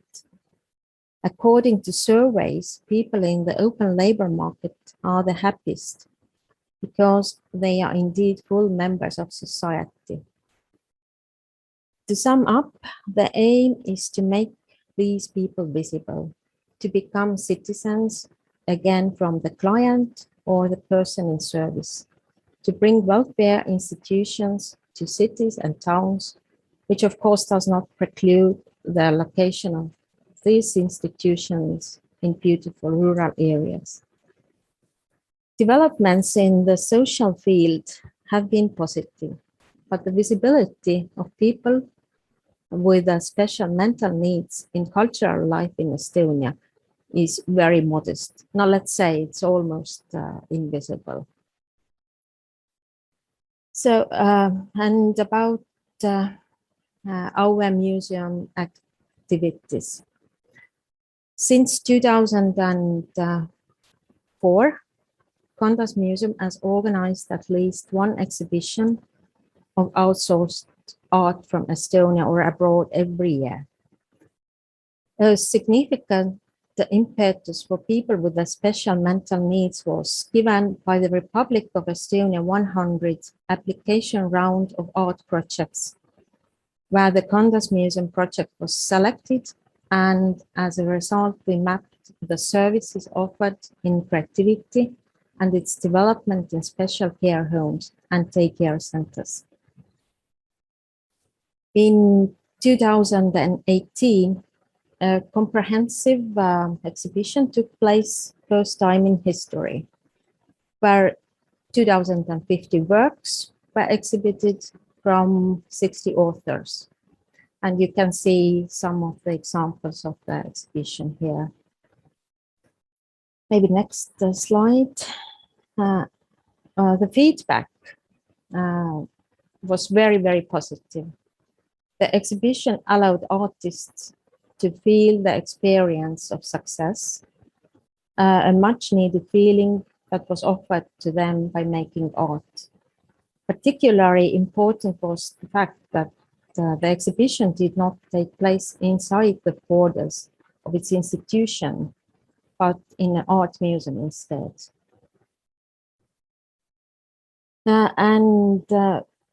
Next year, in 2019, the Kondas Museum became a member of European Outsider Art Association.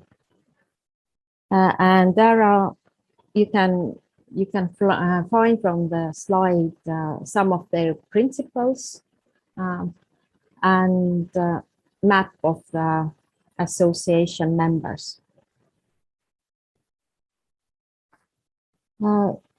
And also since 2019, we have participated in the European Capital of Culture, Tartu 2024 project. First applying, then developing the project, which has led us to conclusion of the contract at the end of this year. It means very soon. So this is the International Outsider Art Project called Hidden Worlds Expanding. The specific output of which is an exhibition in 3 Estonian cities in 2024, which exhibits the art of people with special mental needs from historical collections as well as contemporary. Estonia and at least 5 European countries. And Sarma is one of our project partner in Latvia. So the exhibition will also be combined by a seminar for specialists and the publication of a catalog. The exhibition is preceded by the series of pilot projects, both in the form of exhibitions and cooperation projects between professionals and people with special mental needs, also some residency programs, educational programs, and so on. We as a museum, we also continue to supplement our art collection in the coming years. Right now we have showcased around 400 works from 30 authors. And it's very, very important to make our collection visible and publicly available. So we are dealing with that at the moment. And the question is why we are really very small art museum. Why do we consider all this necessary? And we think that we are all special. Some of us more support, need more support than others. And recognizing and developing creativity is key for all of us. And adding cooperation and understanding will only make the society better. At the moment, we can guarantee better living conditions, services, different kinds of facilities, and in some cases, access to the labor market. But the social system does not have the resources to deal with creative fields, which would actually be the basis for development in other areas as well in Estonia. As long as there are practically no art studios for people in need of special support in Estonia, we will try to support and value their work with our several projects and thus improve their self-managing well-being, inclusion, and visibility in society. Art, more broadly creativity, is precisely the tool that helps us to better understand people with special mental needs, to perceive their world, as well as to better understand the original sources of creativity. At the same time, creation gives artists the opportunity to better understand the world around them, to feel part of it. Not to mention that they really enrich the entire art world with their talents. Next slide, please. We titled our presentation Beyond the Label. And there are more and more opinions that we shouldn't talk about their art as outsider art and about creators as artists with a special needs. That we should not make that distinction. We should not draw boundaries or use labels. And also there are under the discussion about these life stories, how to present authors' life stories, present them or not to present. These are bigger questions right now. And the best of them are fully equal to professionals, have the status of professional artist, and that's why they should also have equal rights. So, thank you. Thank you very much. Paldies, Marija, par ieskatu. Thank you, Ms. Vallikivi, about this introduction to outsider art life in Estonia. So I would like to ask you a question. So what does it mean for you to be a participant in the this association of outsider art organizations? Is there any benefits and are there any duties for you as a member of this association? It's a very good question. We are so-called new beginners, let's say, because we became a member of the association recently, 2019, mainly because of COVID. We have had only one conference, which was in Sweden, in Stockholm, 2019. We were participated, but there are quite many events in Zoom or Microsoft Teams. summer conferences has been. There has been many meetings among the members. But to answer about the duties we have, hopefully we're gonna have some. Maybe one day we will be the host of the year conference in Estonia. But of course, it's a wide question. I think it gives us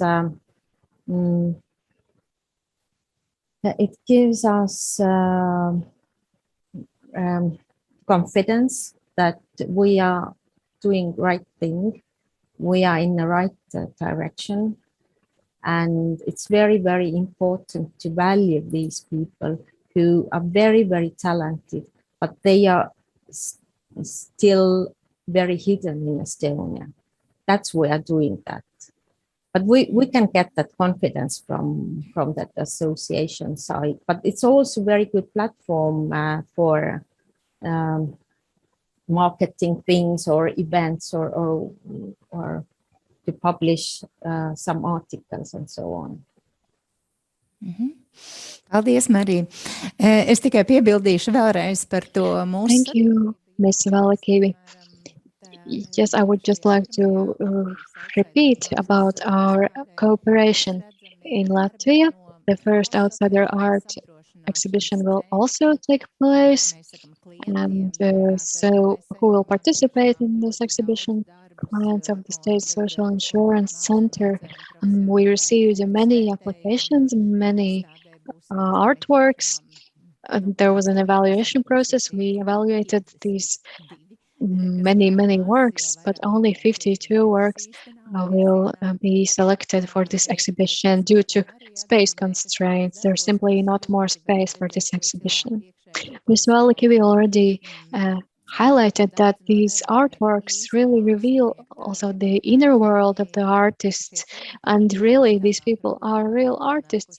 Perhaps they have some mental problems or disabilities. They are living in these social homes. So I would like to invite everyone, if it will be possible due to the restrictions in Latvia, to go to the National Library of Latvia. And the opening is on 23rd November. For at least 1 month, you will be able to come and visit the first Outsider Art exhibition in Latvia. So now I would like to give the floor to the next speaker.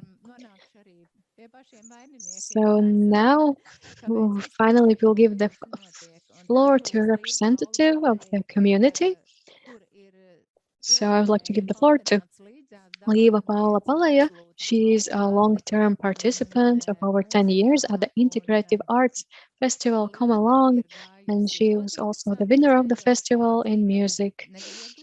She has a very interesting, perhaps difficult life story, but I would definitely think that she has achieved a lot. She's studying at the Latvian Academy of Culture.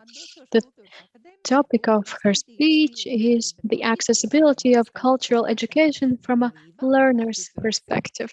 So please, Lieva, the floor is yours. Thank you. Hopefully everyone can hear me well. So in my speech, I will mostly talk about secondary education.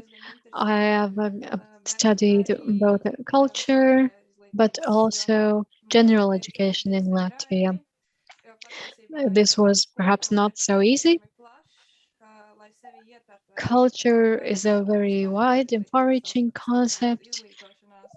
It also involves general education,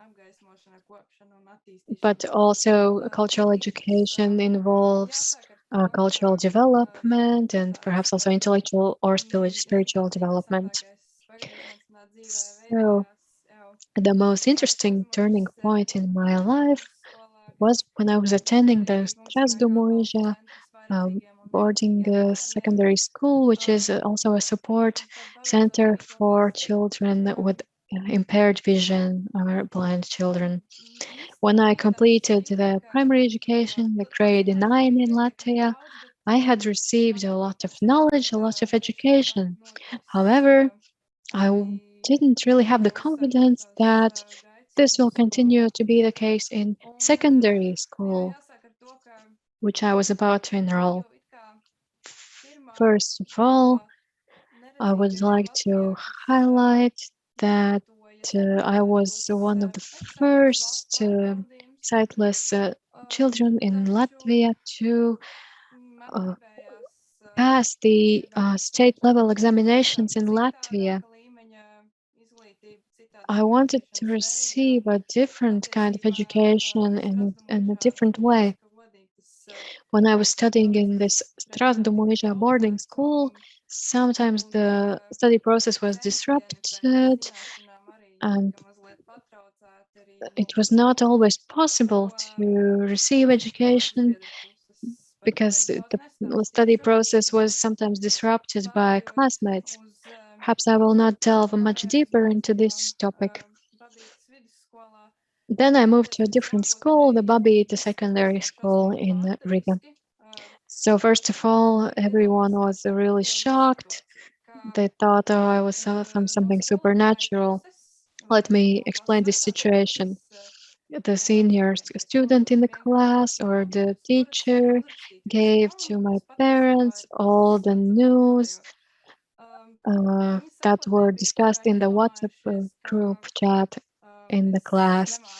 They thought perhaps that I don't know how to use a mobile phone, but usually even people with impaired vision know how to use mobile phones. I was really annoyed, and the next week I had to prove that I can be equal with the classmates, and I succeeded. I succeeded quite well.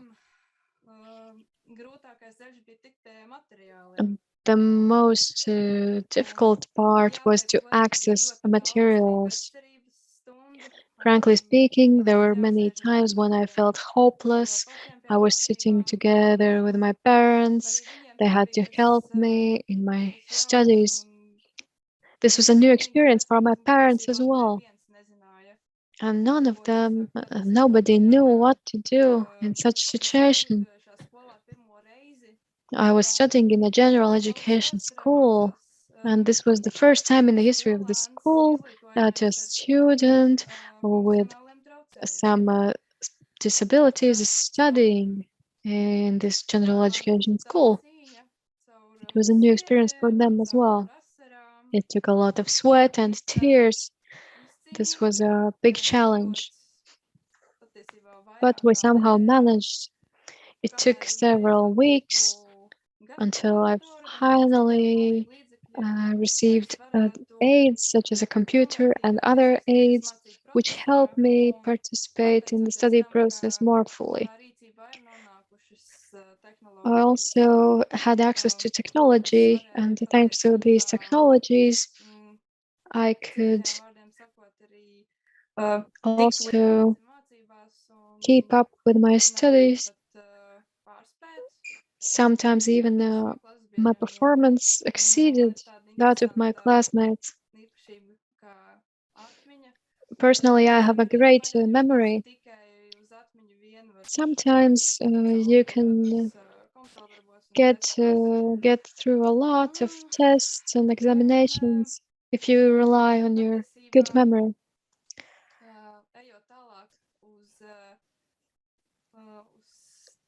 Moving forward, later I enrolled in the Latvian Academy of Culture. I had a lot of fear of the unknown. But at the same time, this fear was perhaps not so pressing because the lecturers and fellow students were very supportive, and their attitude was very natural. They didn't treat me like the school in high school. as something supernatural. And this is also what motivated me additionally to move forward and not give up. In addition to my studies at the Latvian Academy of Culture, I am also studying in a music school. So I would also like to talk about cultural education in Latvia a little bit, about my experience in the music school in Jugla, also in Riga.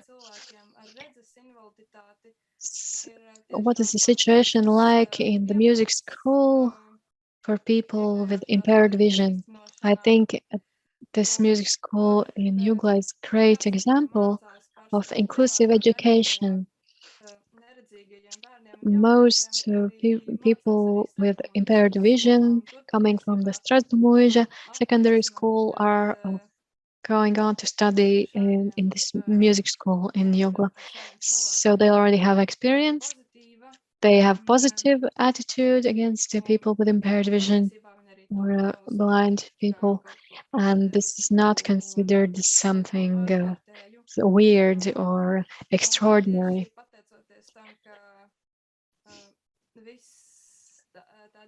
Really, thanks to this positive experience, I was able to pass the final exams and complete both the piano class and saxophone class.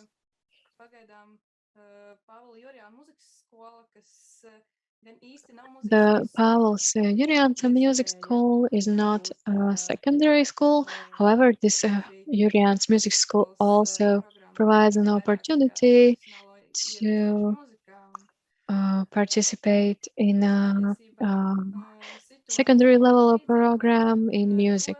And the situation in Jurjāns Music School is similar to what I have experienced. However, they have a lower number of students with impaired vision compared with the Jugla Music School. At the same time, the attitude of the teachers and classmates has also been very positive.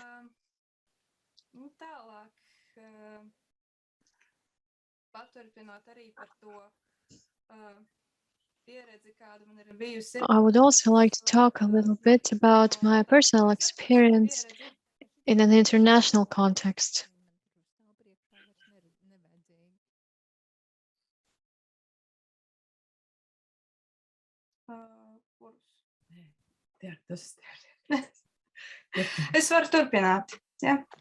So I will continue a little bit about my experience in an international context. So what has this experience been like? What's the cultural education like on an international level? So far, my experience has been really positive.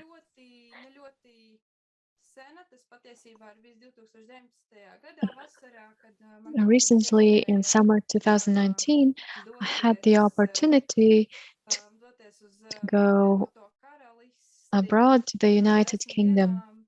I spent 10 days in the UK, and there I studied the Braille music notation system. I found it very exciting and interesting that in the UK and other English-speaking countries, there are entire libraries dedicated to music scores for people with impaired vision. And they also provide an opportunity to receive translation services. Of course, they can be very expensive, and then this process, any kind of electronic music scores can be translated. Of course, these scores have to be processed in a specific way, need to remove some parts that could distract the program, but using a special software, this course can be translated into Braille. And as a result, people with impaired vision can use this sheet music in situations when perhaps the teacher cannot provide this assistance, or perhaps the younger musician cannot understand this sheet music just from listening to the track. Personally, I am using a combined approach. I study new compositions both from listening, using my hearing, but I also am learning to read the Braille musical notation system. So this technology is still relatively new to me. I am a beginner, but and also this technology is still an early technology. It's like a prototype, but there have been good developments. I also visited Bremen in Germany, where I performed together with the International Youth Symphony Orchestra. Because of the COVID pandemic, only the string instruments and one saxophone player, that is me, participated. And so I had an opportunity to play together with an orchestra. I found it very surprising that there's a very charismatic attitude from the conductor. The conductor was working very hard to achieve good structure of the ensemble and good order in the performance. In the end, we participated in a concert at the Die Glocke concert hall in Bremen in Germany. And thanks to the hard work of the conductor, everything went fine.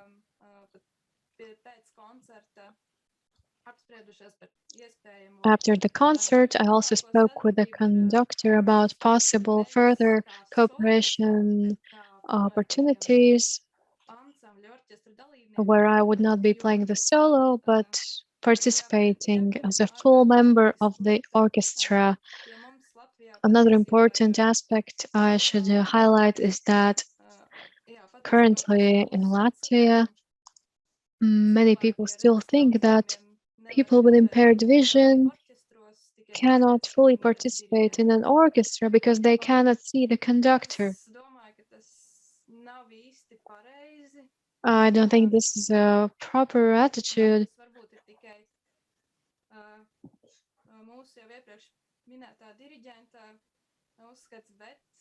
Well, perhaps this is the opinion of just the one conductor that I met, but this conductor thought that this can be a very positive experience and that people with disabilities can fully participate in orchestral rehearsals and also performances that of works that are written for normal typical orchestras. In the Academy of Music in Latvia, a specific course is dedicated to these obstacles that might arise in conducting an orchestra. The question is, what is the point of this course if it's impossible for people with special needs to participate in an orchestra? They have to learn all these compositions by heart, but they cannot perform and they cannot become members of an orchestra. So I really hope that in Latvia, people with impaired vision or people with other disabilities would have better opportunities to participate in creating cultural products hopefully the situation will improve in the future. And so to conclude, I really hope that all of our efforts will pay off in the end, even though we need to do a lot of work to improve the situation. Thank you. I will be happy to answer your questions. Thank you, Līva. I think that you and with other participants of our Come Along Arts Festival have proven yourselves to be high-level artists and professionals. In Sweden, we represented Latvia in a special concert program with pianist Agnese Eglene. Our foundation, Come Along, is doing a lot to improve the situation in those aspects that you mentioned. Perhaps some people don't know that in Latvia, music secondary education for people with impaired vision is not very well supported. It mostly rests on the shoulders of the parents. Līva, thank you very much for sharing your experience. After finishing the Jugla Music School, there was a recommendation that could go on to study in the Julian's Music School. Perhaps there was not enough initiative, but hopefully secondary level music education for people with impaired vision will become more available. Now I would like to give the floor to the next speaker, Diāna Ponaskova. She is also a long-term participant of almost 20 years at the Integrative Arts Festival Come Along, and she has participated in this festival for a young age as a child, but now Diāna Ponaskova is not a child anymore. She has already received a master's degree, and today she will talk about stereotypes and challenges in the representation of disabilities in culture.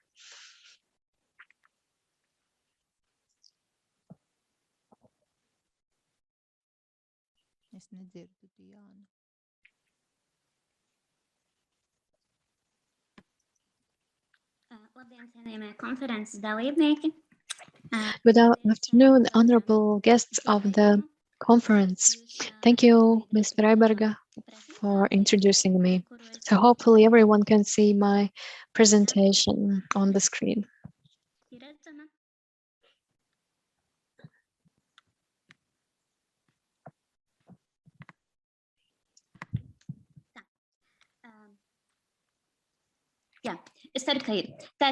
So hopefully everyone can see the presentation.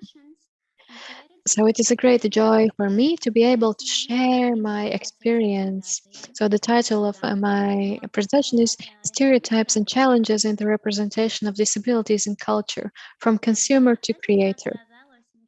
In my presentation, I would like to share the frameworks of representation of disabilities that could create perhaps sometimes stereotypes, leading to more challenges for people with disabilities in their communication with the society and vice versa. Representation is an important way how to create a culture of acceptance of diversity. Culture is what creates our identity, as Ms. Freiberga already mentioned. So we need to be aware of the role of representation in the public space on the road to creating identity. So first of all, I would like to share my own experience as a socially active young person with a disability. We have heard that there are many measures implemented to help in the integration. This includes social services, education, awareness campaigns, integration campaigns, and all of these measures can help the society better see people with special needs. At the same time, there are still many restrictions and limitations that means that people with special needs feel less capable or restricted, or I would like to use the comparison, they feel like children. So basically, this is associated with the sense of independence, expression of identity, and decision making. The society is sometimes ready to accept people with disabilities, but they are treated like consumers. And I would like to highlight that very rarely people with special needs are accepted as creators or givers, because they are usually treated as consumers or recipients. That is also the main focus of the foundation Come Along, to show that people with special needs can contribute to society. They can be artists, perform, create artworks, and many other cultural products. As a result, we are working to establish a new kind of normal, acceptance of diversity, and art can be an important aspect of this. It is important for professional artists or workers in the field of culture, and the Come Along events and concerts have had a wide reach and good results. And this also motivates me to share what I have learned. So I would like to talk about the different representation models. There are two main models. The first one is the medicinal model, called representation through diagnosis as a tragedy, and the second is social model. So I will share just the theory, but also my personal experience, because I was researching the representation in the media as a student. I studied information and communication technology at the university. And this is why the issue of this representation in the media is very relevant to me as well. So the first of these two representation models represents a disability in a more tragic sense. So as though there's some medical problem, we need to treat disability. So basically, using this representation, people with disabilities are dependent on medicine and care. This leads to stereotype that any kind of disability will prevent a person from living fully, prevents them from being independent. So they are dependent on factors like care or treatment. And this stereotype is also popular among general population. However, the second representation model is the social model, which can lead to inclusivity better. And according to this model, people with disabilities can be decision makers. They can be responsible for their own actions.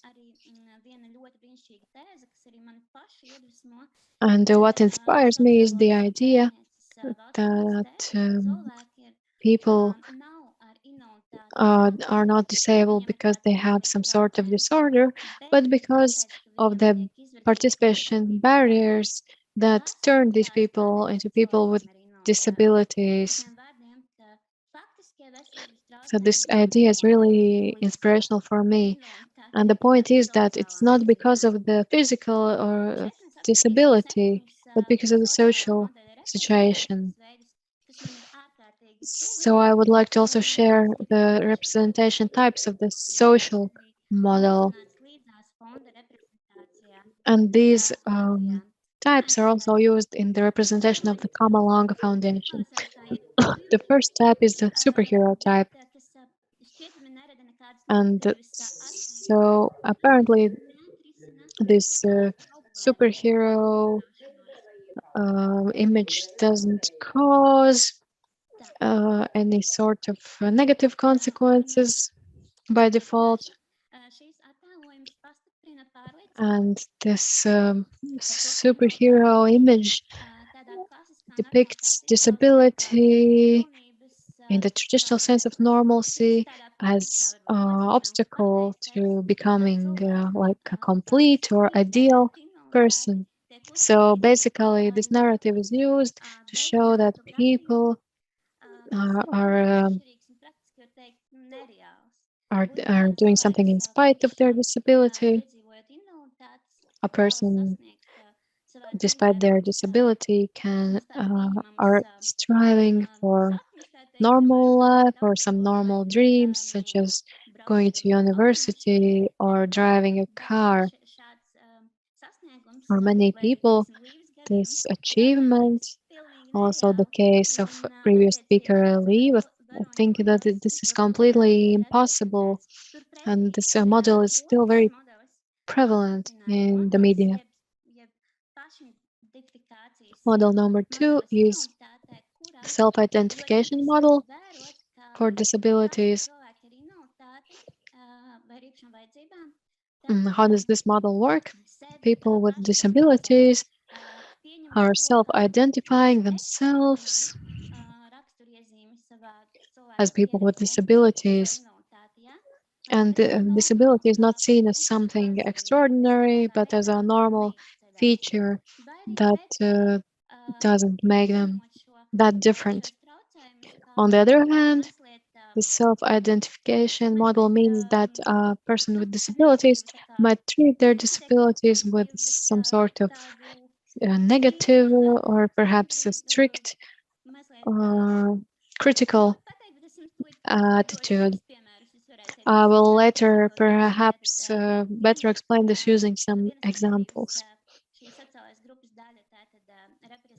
So the first social group would position themselves as people with disabilities who are aware of what they can do and how to do it. However, the second group identify themselves as people with disabilities and they know what they can't do. And there are significant differences between the two subtypes of this model. The third representation type is social pathology model.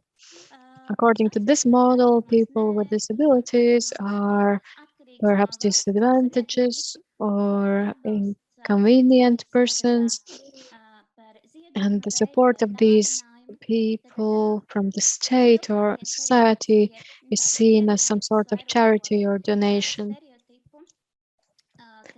Let me name an example. For example, there are fundraising charity projects, and the aim of these projects is to afterwards use the funds raised for medical expenses. And this is in line with the first, with the medical representation model, where disability is like a diagnosis. So it is necessary to distinguish between charity and disability. Of course, we also have charity events, fundraising events, where people can donate money. But the difference is that we use these funds to develop culture and creativity of people with disabilities to help in their personal development. So we are not highlighting this medical model, this medical issues or solving these issues. This is a secondary goal. And finally, the fourth type of representation is the business model. And within this model, people with disabilities and their problems are represented as expensive for the society and especially companies, showing that improving accessibility is just not beneficial. And often companies or institutions are not sure if they are willing to take the risk to employ people with disabilities, but of course there are other aspects. And there are three more types of representation of the social model. Type 5 is cultural pluralism model, and within this model, people with functional disorders are shown as multifaceted, but their disability needs more attention. And I have also seen this in practice, that we people with some disabilities are often serve the role that the society becomes more aware of our abilities and our possibilities, that we can participate more actively in social life. Many people still ask, why do people with functional disorders have to be able to enter the stage? Why do they have to be on stage? Why do we need to see this? Why can they just remain consumers of culture? So this leads us to the sixth model, which is the consumer model. And in this subtype, people with functional disorders are viewed as resources that cannot be used in the context of consumers. So basically, if they would earn the money, if they could work, they could be better consumers, and the society would not have to pay for assisting them or helping them. So they need more opportunities to take better care of themselves. And number 7 is charity model. So basically the charity culture has a longer history in Latvia, and the foundation Come Along is also experiencing a lot of obstacles when trying to promote inclusion. We do not want to promote inclusion because of pity, but we need to show that this is the way it is. There are people with functional disorders, but there are also artists and actors. You don't have to cry just because they have disabilities, but you can cry because the artistic product really touch you and move you in an art sense, not out of pity. So I would like to share also my own experience and my own story. Previous speakers already discussed environmental accessibility, but even if we improve accessibility, the question is how to promote the use of this accessibility. People with disabilities also need to go out of their comfort zone. They need to have a will to develop better. Personally, I'm very aware of these limitations and this experience. I know that you need to be able to accept help even if it is very difficult. So even if you have a disability, you shouldn't think that your life is over. You need to be brave, and many young people are not brave enough to take this opportunity. We need dialogue, and both sides need to come forward. This picture was also included in Ms. Freiberga's presentation from the Thesis concert hall, where we participated in a concert. It was a new, beautiful concert hall, but the only thing that I didn't think about is the ramp to the stage.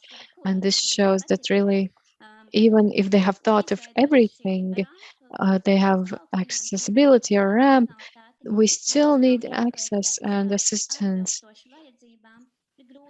because sometimes this is implemented without taking in account our abilities, so we shouldn't be afraid to accept help when it is needed. So I would like to emphasize that both sides need to take a step forward. Personally, I have been participating in these come-along events. I have read poetry, I have sung, I have a lot of experience from a very early age. And this experience has contributed a lot. It has made me more open to socializing, improved my belief in myself, made me more flexible and able to adapt. Everyone needs to be adaptive and flexible nowadays, especially when you are filmed by the Latvian television. However, you have to remember that you are not alone. When I was 6 years old and I started participating in the foundation events, I found out that there are a lot of people with similar experiences as me, and I, just like them, want to give something, contribute something, not just be a consumer. This helps us be more aware of our own intrinsic value. I'm sure that many other young people who have participated in the foundation's events have also contributed to the society, which sees us not just as people with disabilities. They don't just notice us on the street, on glare, but they see us in a different way. They can notice us also as artists and performers. They notice our talent and our abilities, and people will realize that if we have the opportunity, then we can also bring great results. So I would like to thank Ms. Freiberga and also all the teachers and all the people with disabilities who are willing to participate, who are taking part in these events, because one thing is providing opportunities, but another thing is taking these opportunities. If we want to promote diversity in culture, then both sides, the society and people with disabilities, should take a step forward. Thank you. If you have any questions, I will answer them. There will definitely be questions, but perhaps we can move that a bit further to the plenary panel discussion. And so perhaps this experience can really help people, view people with disabilities from different angles. I also agree that in most cases, the society views people with disabilities as consumers and not givers, but takers. And there have been a lot of discussions about this in our foundation. So thank you for explaining your perspective. I really like the idea that accessibility should be for the goal of creation, not consumption. Thank you very much. And we will definitely talk a bit more about this in the discussion. Now I would like to give the floor to next speaker. Now we will move on to parents of children and young people. And the first speaker will be Ingrīda Evelone. Hopefully everything will work technically. And Ingrīda Evelone is the organizer of culture and sports events for children and the young with mental and neurodevelopmental disorders from the support association Hope, Faith, Love of parents in the town of Liepāja in Latvia. So now I would like to give the floor to Ingrid. Thank you. Mīļās meitenes Diāna un Baibiņa So first of all, iedevušas dzīves skolu I would like to thank the previous two speakers, Diana and also Līva. Thank you for teaching our parents, teachers. You have grown a lot. You have grown a lot on the stage, and you are empowering parents as well. It is very nice to live in a world where you exist. I'm very glad to know you. Thank you very much that you are doing all this. Perhaps my presentation will not be so inspiring or thorough as the previous one, but I will share my real-world experience. So hopefully I can share my presentation with you so that you can also see it. Tā, mēģināšu ieiet.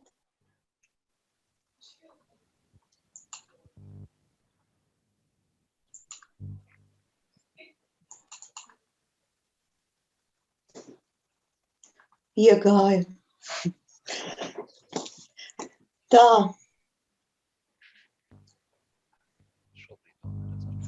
Mana prezentācija saucās pa solim. So the name of my presentation is Step by Step to the Festival. In my presentation, I will talk about this step, and step is like a unit of strength, a unit that helps us move forward. So I'm still trying to share my presentation. Stop, kur ir stop? Es atvainojos tiešām. Sarkanais? Man ir tik vecs dators. Labi, es nostapīšu. Jā, ieraudzīju. Ir, jā, stop. Un tagad, kas man jādara? Ņūšēr? Vēl neizdevās nošērot. Nostapēt tā. So we are still trying to share the presentation. Jūsu vietā, un tad mēģinam vēlreiz share screen un izvēlamies izvēlamies programmu, kur jūs vēlaties šērot. Tā būs prezentācija. Šī ir mana prezentācija. Uzspiežam apakšā to zaļo un izvēlamies logu, un tad uzspiežam start share. Tad vajadzētu sanākt.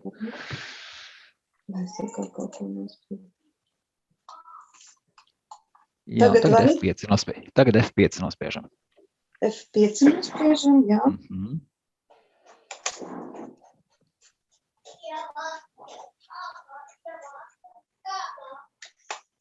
Kāpēc viņš nespiežās?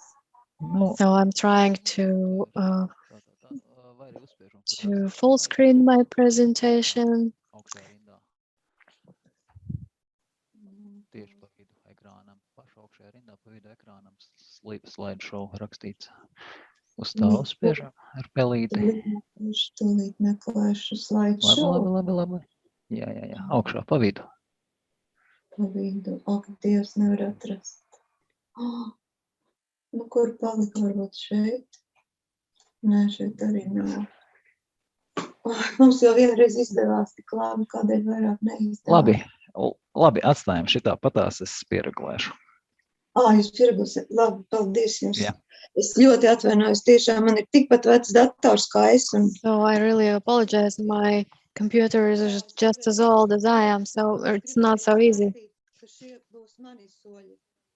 So the presentation is called Step by Step, so I will talk about my personal steps, and in this context, a step is a unit of measurement, of strength.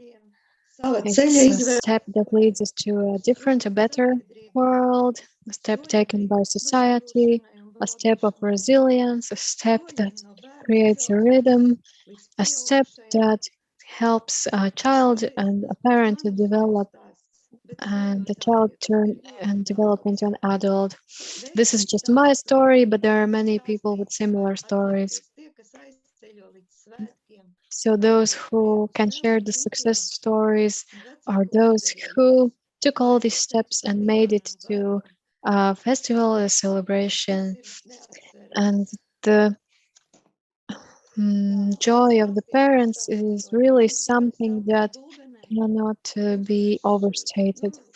So my first step was in 1996. Well, my daughter was born in 80s, but basically I started living in 1996.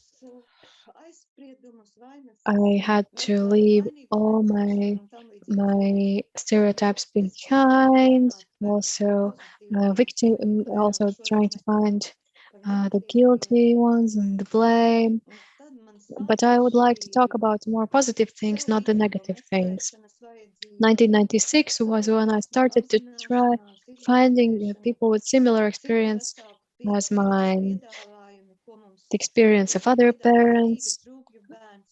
There was a organization in Riga for children with special needs.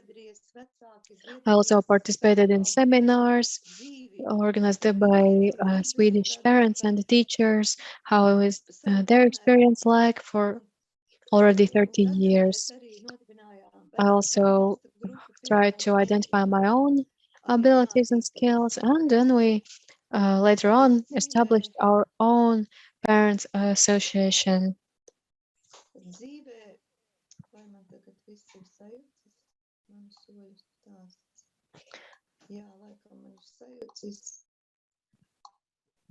So now I would like to share what happened next.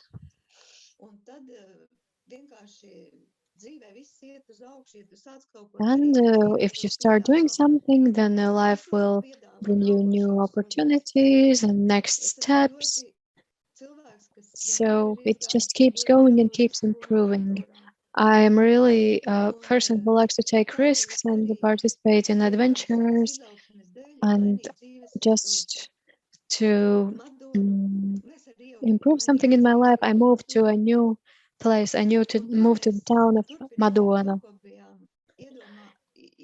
And living in Madona, we continued what we had already started in my previous town, Gulbene. And we established a parent support group, We for Our Children, and this group is still functioning. We also established a dance group, the little person for children and their parents, and also we participated in a festival step in Riga and also the Riga 800 celebration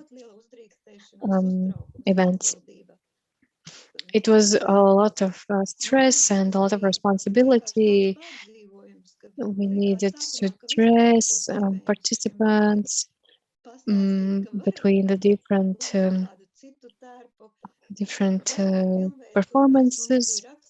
That was a challenge because at first the children didn't understand that they need to change their costumes. We were looking for teams, for friends, for sponsorships, and I even wrote a project for establishing a day center in the town of Madona. However, the municipality didn't support this project. So the next step that I took was in another town, yet another town in Liepāja, on the western coast of Latvia. I moved from the eastern part of Latvia to the west, all across Latvia. And the new place was maybe not so convenient and not so friendly, but it was a new experience in the two parent support groups that are also still functioning. One of these groups is more dedicated to the support of children, and the second group is a group dedicated to parents, to adults. How this came about is a very long story. The question is, so where should we go? The parents don't have a platform. We only have things that we build ourselves. We have the support that we find on our own. And this is what leads us to further development. So it is not just handed to us, but created by us. In town of Liepāja, we also learned Latvian traditions. We had participants who had also moved to Liepāja from other places, from other regions. And we started organizing our first events, meetings, some practices, summer camps, and others. And the children had the first chance to participate in the Youth Song and Dance Festival. And these emotions we will never forget. It's very hard for me to talk about this because it was a very emotional experience. We had meeting with a circus and a lot of fun. This was a great experience. Our first trip abroad was to Moscow, an international festival, and we were among the 12 winners from 200 participants. And later, in 2019, we went to Ukraine. We were also on the local TV in Ukraine. Here you can see some few pictures from our trips. And this was only possible with the support of the festival and the foundation Come Along, which helps us gain more experience. This helped us to believe in ourselves and become more ambitious. We saw that we can achieve this, that the audience really enjoys our performance. This was a way for us to express ourselves and to fulfill our lives. If we look in the past from today's perspective, Ms. Freiberga has been organizing these activities for 25 years, and also my and our experience reaches 25 years and more. And we really have to admit that we can live, we are here together because we live a rich life thanks to our own efforts. We can do things, we can learn about culture through dance, songs, circus, theaters. Before these first support organizations were established, all of these parents were involved in the local cultural lives in their regional cities and towns, and we already had experience individually what it is like to participate and to be together. As parents, we have gained all this extra experience. Of course, we also made mistakes, but we also inspired one another. We became closer, stronger, and we also inspired and empowered the society, not just ourselves. As a result, I would say that we are here together. We are just taking this chance, and we are taking this brave step just to live and to be happy because of what we do. So I would have to say that we do miss these events. For example, our folklore group is organizing singing through the Zoom platform, but we do really miss the events in person. For example, we would always have meals together in our festivals and celebrations, but at the same time, I think this has also given us a lot of inspiration and things to remember to inspire you in the future. All of these steps have been worth it. I'm a very emotional person, and I am really grateful for listening to my story. Thank you, Ms. Evelone, for sharing your experience. It was a really moving story. You have achieved a lot, and I will always remember your circus in the town of Kuldīga with all the snakes. This is a great memory for all of us. I'm not so sure what year this happened, but you mentioned that you received an offer to go to a festival, and I said, yes, definitely you should go. And then you went. and afterwards you were so happy about how they accepted you. I think it's necessary to provide this necessary push. And when you take this one step, then this next steps will follow to live a more fulfilling and richer life. This is also what Diāna Ponaskova mentioned, that we need societal support, but we also need to be more active and engaged ourselves. And I can see that you are also doing the same. Hopefully, soon enough, we can meet one another on the stage. And hopefully, you can also participate in the discussion after the break. Now, I would like to give the floor to the next speaker before a short break. And I would like to give the floor to Baiba Paleja, and she is the mother of Līva Paula Paleja, and her presentation is titled Through Hardships to the Stars. Thank you. I am the mother of Lieva Paula Paleja, and I also haven't prepared a very elaborate presentation like the one that Diāna Ponaskova showed us, but I would also like to share the story about my experience and how we made it to where we are right now.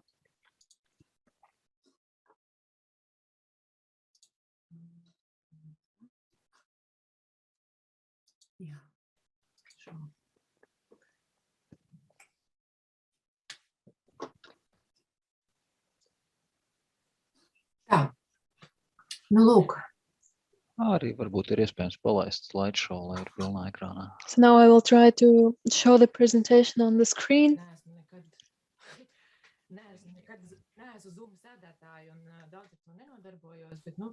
So I don't have a lot of experience with Zoom, but my other family members are using Zoom quite a lot.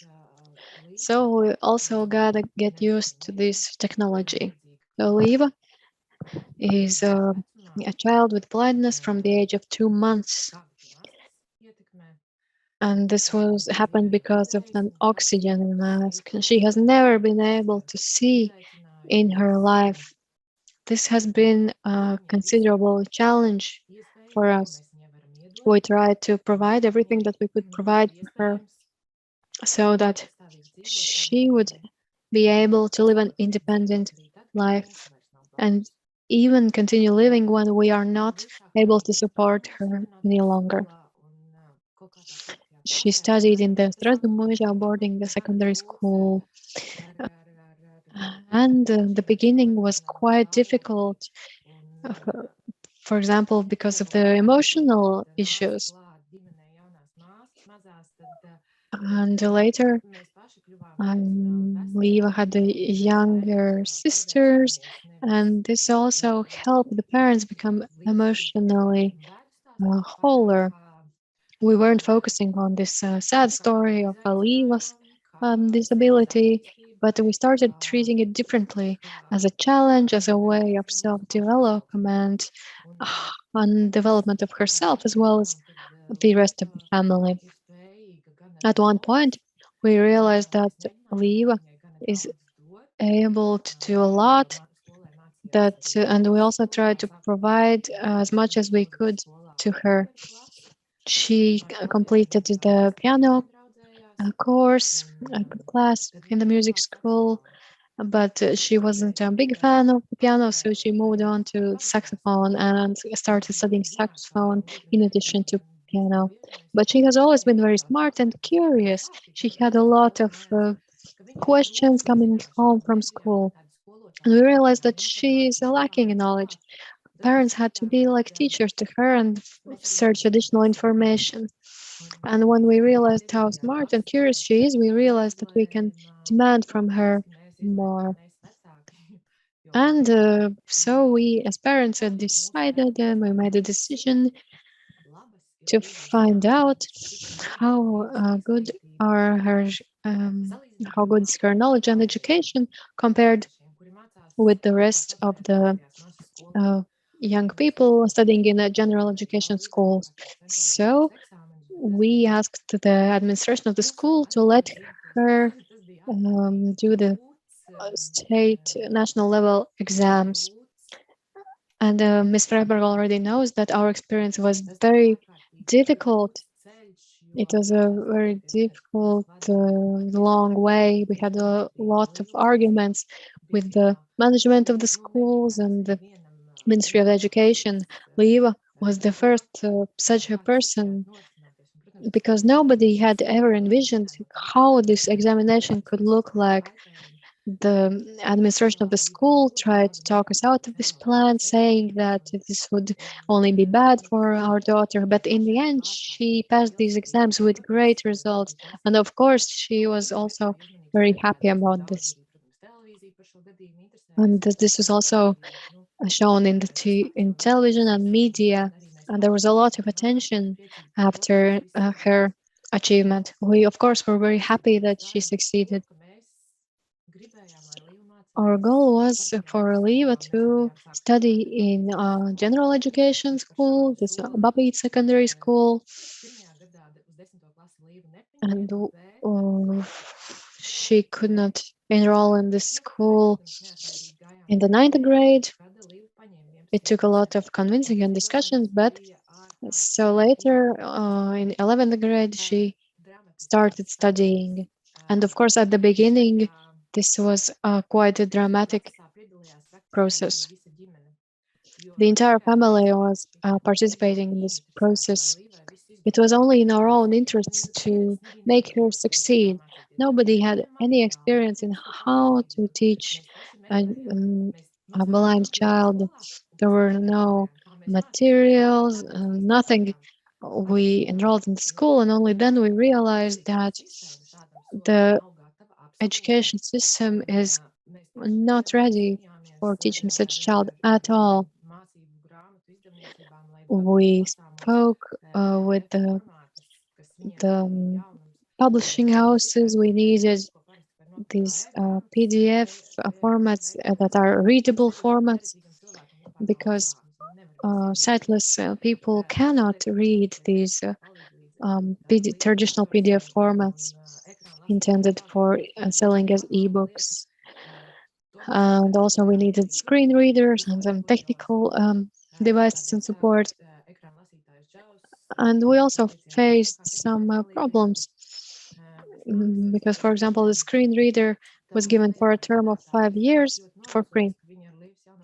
But this screen reader was not compatible with the new computer of Līva, so we needed to use some illegal version until we could officially get the new latest version. Another inspiring tool that helped us is the Braille output device that can be attached to the computer, and you can read in Braille. Because in contrast with special Stratemoja school, and general education secondary school didn't have the resources or the methodology for teaching a child who cannot see. And this Braille output device was funded by the municipality. It is a very expensive device, and we are renting this device from the municipality.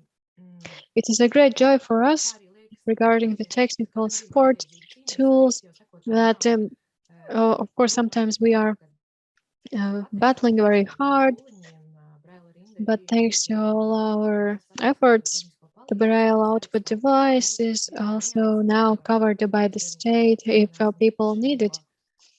However, this process is pretty long. We need to include this Braille output device in the list of technical support devices. There needs to be a tender, and this takes a long time, but hopefully future students will be available to use this device. So in this picture you can see the device on the left. It's Bruno, a book reading device, and on the bottom it's the Braille output device. And after graduating from secondary school, from high school, Līva also had the chance to study the Spanish language, and we decided that it would be very good for her to continue studying Spanish. She enrolled in the Latvian Culture Academy in the Intercultural Relations program between Latvia and Spain.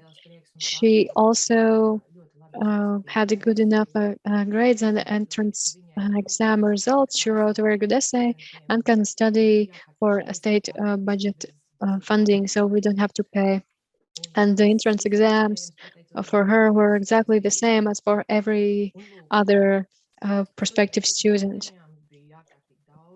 While studying in the Academy of Culture, you had to do a lot of reading, and a few months after this start of the studies, we couldn't really anymore keep up with this. We involved all the family members, sisters, parents. We tried to find some ways to make the life easier for ourselves and for Līva. So we used this reading aid, Bruno, which is one of the few readers that can read in the Latvian language. This device still has a lot of problems, but at the same time, this device has been immense support and value to us. And this is a great help for students who have impaired vision. And this is also a very expensive device, so we're glad that it's now included in the list of technical support devices that can be compensated from state funds. And later, as people with special needs grow from children to adults, we realized that as the child grows up, they simply perhaps do not have it so easy as a child. For children, we perhaps can forgive more, but if a child grows into an adult, well, everyone treats them as an adult, and they are treated and assessed and evaluated like any other adult. If we didn't provide Līva with this opportunity to grow more, then it would have been possible in her primary school, then perhaps this wouldn't have been possible at all in the end. In addition to general education, Līva also went to music school, the Jugla Music School, which is a really great music school. Līva studied both the piano as well as saxophone. Līva is continuing to play the instruments in addition to her university studies, and now she's studying in the Jurians Music School, which is also a great school with great administration. As we all know, we usually need luck to be in the right place at the right time, to meet the right people, and only then can we have any progress. And I have to say that we have also been very lucky. After Līva graduated from the music school, we found a great teacher, Ainar Šablovskis. He was the head of the wind instrument department at the Academy of Music, and now he's the director of the Mediņš Music School. He was extremely forthcoming and open to including sightless music school students, and including these students in the cultural life and the musical activities. And he also helped find practical solutions like the braille sheet music. But ourselves, we also had to find solutions. How can a person with impaired vision read music or read a book? Of course, they can listen to audio recordings, but these recordings will have a specific interpretation by a specific performer, and this will influence also your performance. And this also influences how you convey your emotions to the audience. So it's important for these music students not to learn sheet music instead of a set interpretation by another artist. As Lee already mentioned, we did find one solution, but it involves a lot of work. Hopefully, one day I will have the time. I don't know when, but I think I would also like to tackle this problem more actively and try to introduce the Braille music notation system in Latvia as well, because a lot of these children who are talented in music could study in the Academy of Music. Because Līva also was interested in the opportunity of studying music, possibly. Together with Maya, a good friend of Līva, and also Maya's mother, Līga, we went to the UK where we spent 2 weeks and we studied this Braille music notation system. The Braille system that was introduced in the Soviet times doesn't really conform with the international Braille system. The girls have already learned the basics of the Braille notation system, but they still need to do a lot of work to be able to learn this notation system fully. Līva always has to be in good physical shape because she plays the saxophone, and she needs a good posture on the stage. But any other person with impaired vision or a person with special needs to have physical activities as well. And this is important for every person. And we also try to do this together. Last winter, we had a very useful experience. It was a big surprise for myself because I didn't believe it was possible. But last winter, Līva was skiing for the first time in her life. It was a great joy for all of us and her as well. But all of this was possible only because thanks the instructor who already had experience with people with lack of sight. And here we have come to the Come Along Arts Festival. This arts festival has been a wonderful, immeasurable experience and motivation for further growth and development for us. This festival has brought together both other fellow musicians and professional musicians. This festival has helped us fulfill our dreams to meet our musical idols. It's very hard to imagine what it would be like if this festival didn't exist. So I'm very glad that this festival does exist. It is a great joy for us to every year see new participants.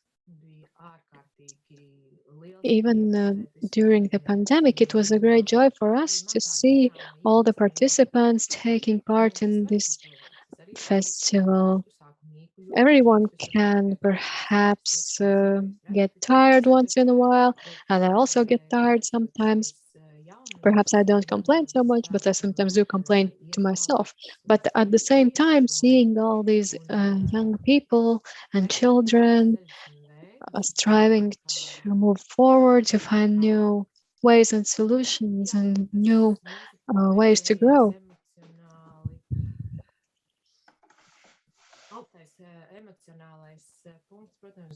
Recently, the most recent emotional moment was our trip to Bremen in Germany.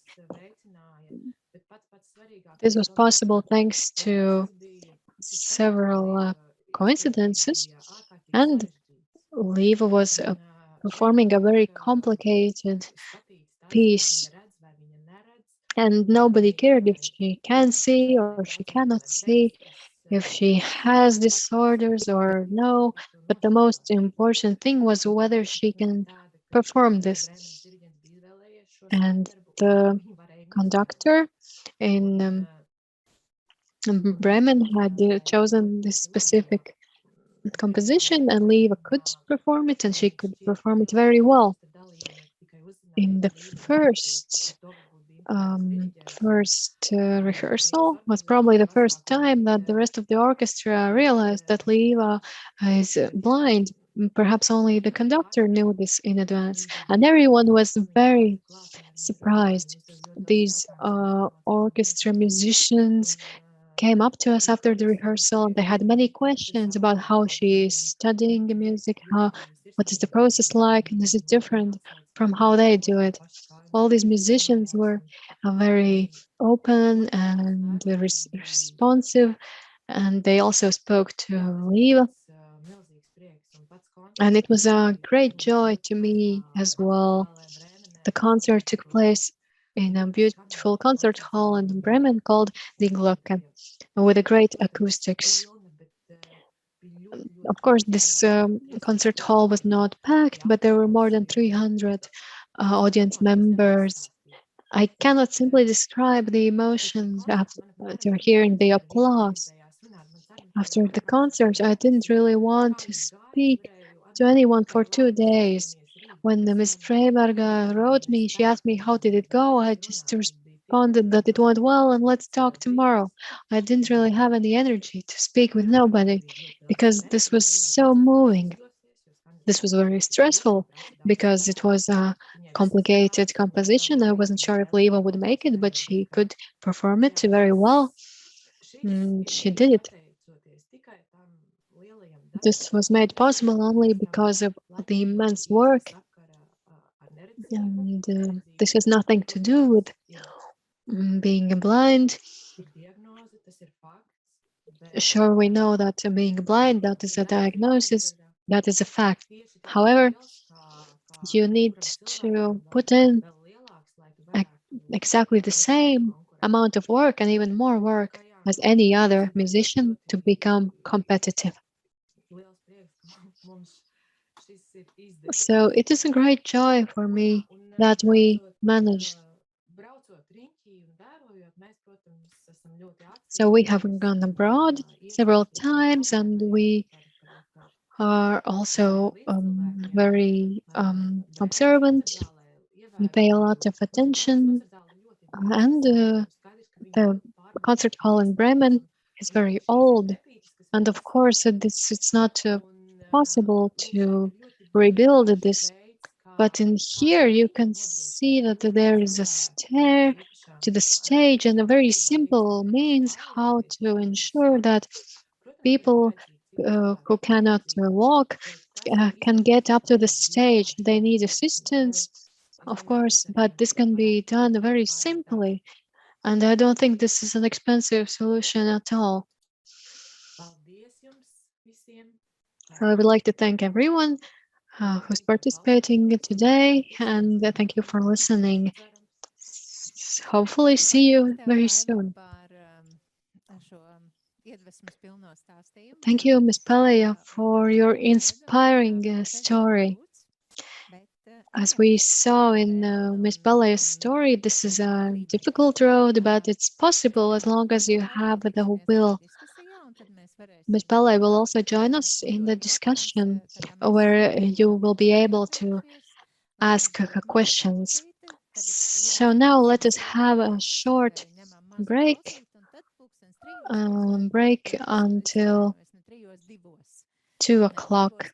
So please join us at 2 o'clock after a short break.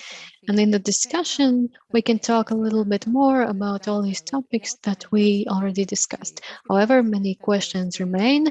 I also have several questions. So see you at 2 o'clock, and other people will also join you at 2.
Labdien tiem, kuri nav redzēti.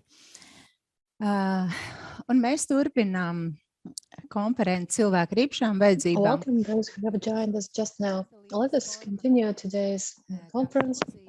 The culture of people with special needs is a form of civic participation, its role in activating their life and improving its quality. Yes, it's a mouthful, but the main idea is clear: to ensure that culture for people with special needs really helps them live, have a more positive life, a more meaningful life. In the first part of the conference, multiple speakers highlighted that culture is what forms the basis of our identity. It helps us realize what we are. The second part of the conference will be shorter, but maybe more dynamic. And we are going to have a panel discussion. Today, in the discussion, we will have the following participants: Elīna Celmiņa from the Ministry of Welfare, Rūta Mežavilka. Rūta Mežavilka is representative of Support Association for People with Hearing Disabilities. Ivars Kalniņš, Vice President of People with Impaired Vision Association, as well as speakers from the first part of the discussion, Baiba and Līga, as well as Ingrīda Evelone from the Support Association Hope, Faith, Love, Support Association for Parents, as well as Diāna Ponaskova.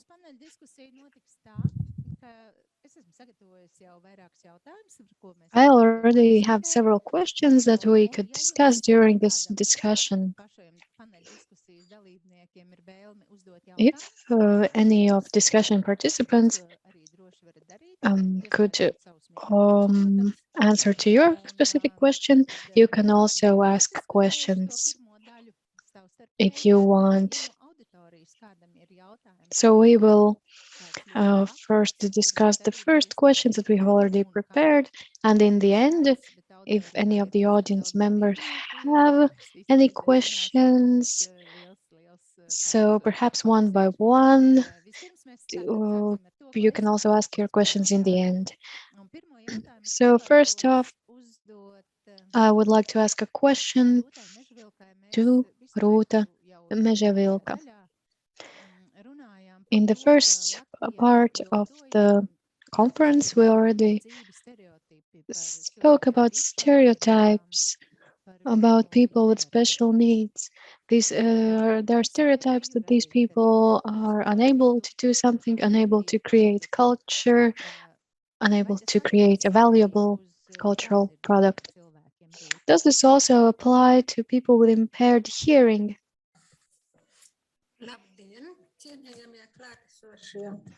Good afternoon, honorable guests.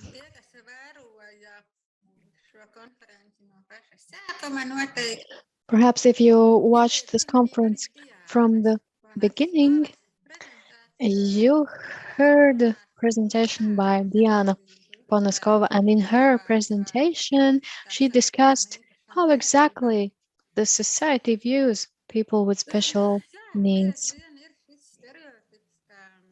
Yes, a lot of people have this stereotype that if the person has some sort of functional disorder, if a person cannot see, hear, or walk as good as others, then we need to support this person, or we need to pity this person, that this person is not useful for the market economy.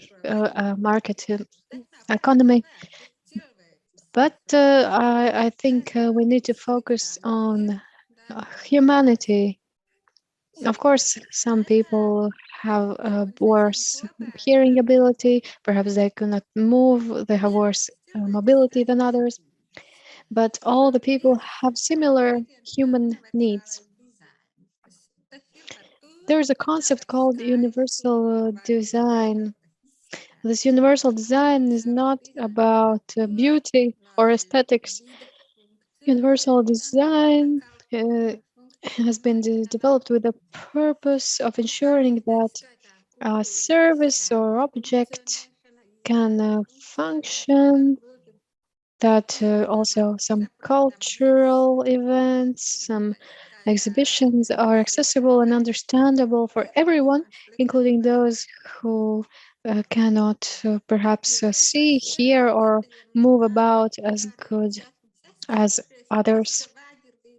I personally have faced many stereotypes, and one of these stereotypes is that people with impaired hearing are socially isolated. They are living in their own community, they only communicate among themselves.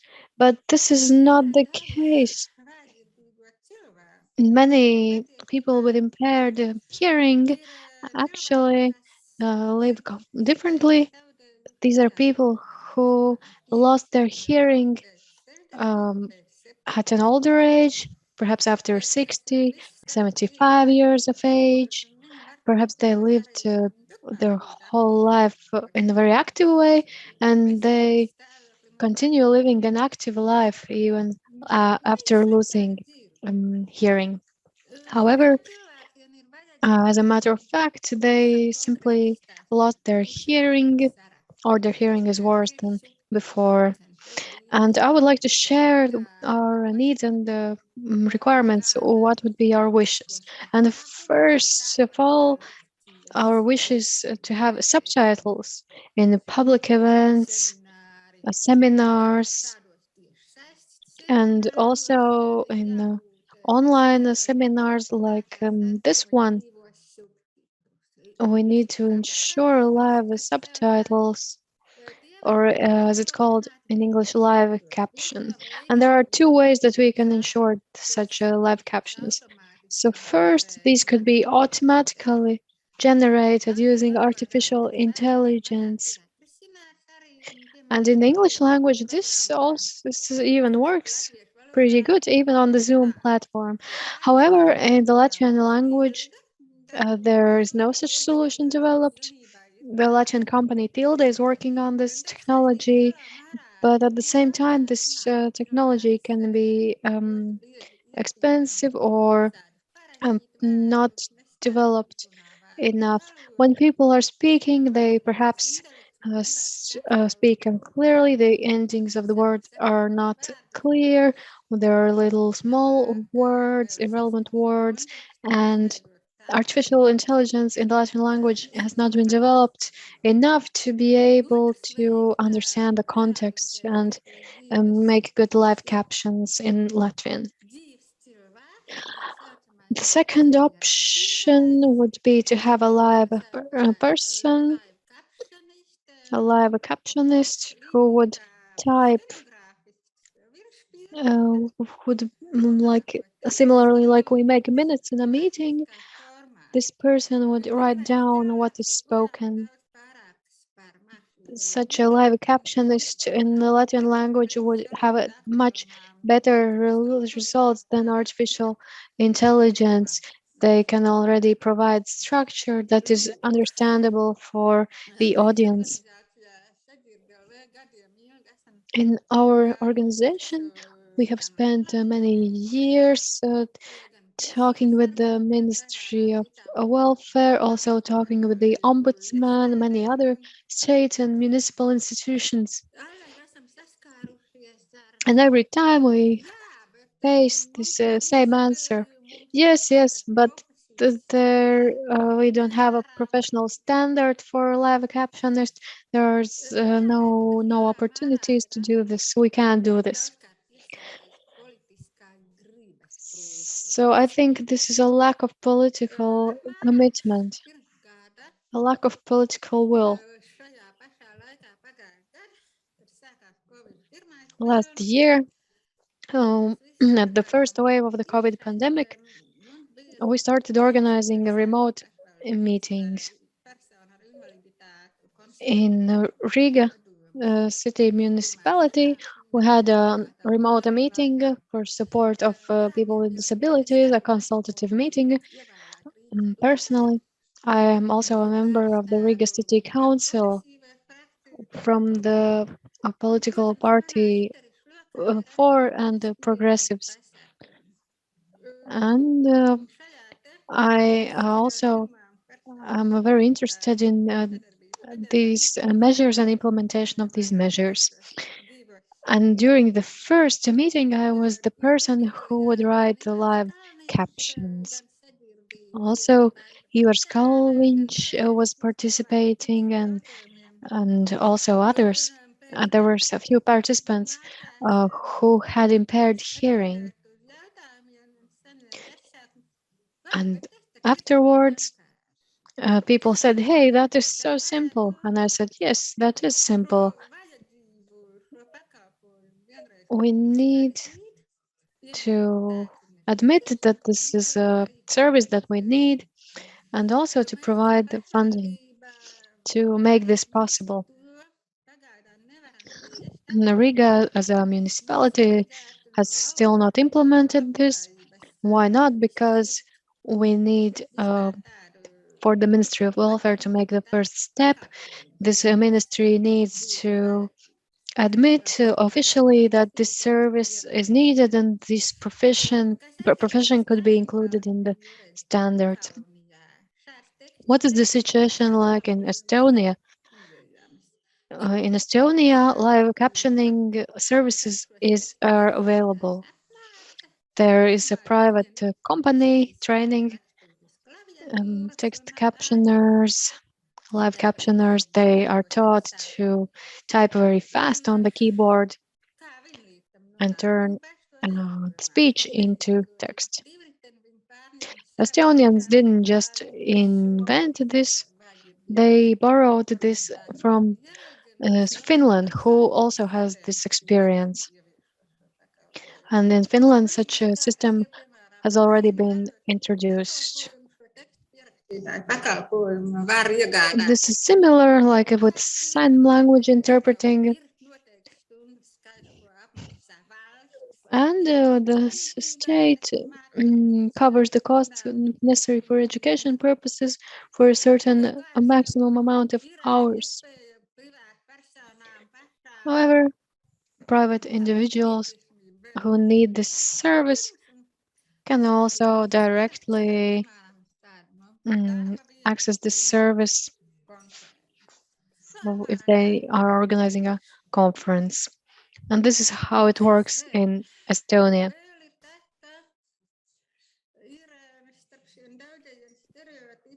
In addition, I would also like to note that there's another stereotype, namely that the person with impaired hearing is unwilling to participate. I disagree.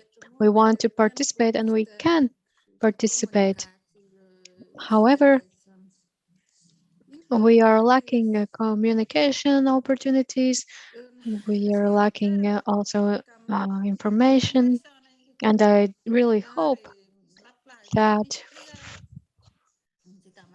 for me and the Ministry of Welfare and other institutions, it will be possible to shift this paradigm and create a better environment for all of us. Thank you. Thank you, Ms. Mežavilka. So Ms. Mežavilka mentioned the Ministry of Welfare quite a lot. So now I would like to give the floor to Elīna Celmiņa. And I would also like to ask a question to Ms. Celmiņa that was not answered after the speaker of the Ministry of Culture. And representative of the Ministry of Culture mentioned that the cultural content could be the responsibility of the Ministry of Culture. However, accessibility issue should be solved by cooperating with the Ministry of Welfare, Ministry of Economics, and others. So basically these three institutions as the fundamental cooperation framework.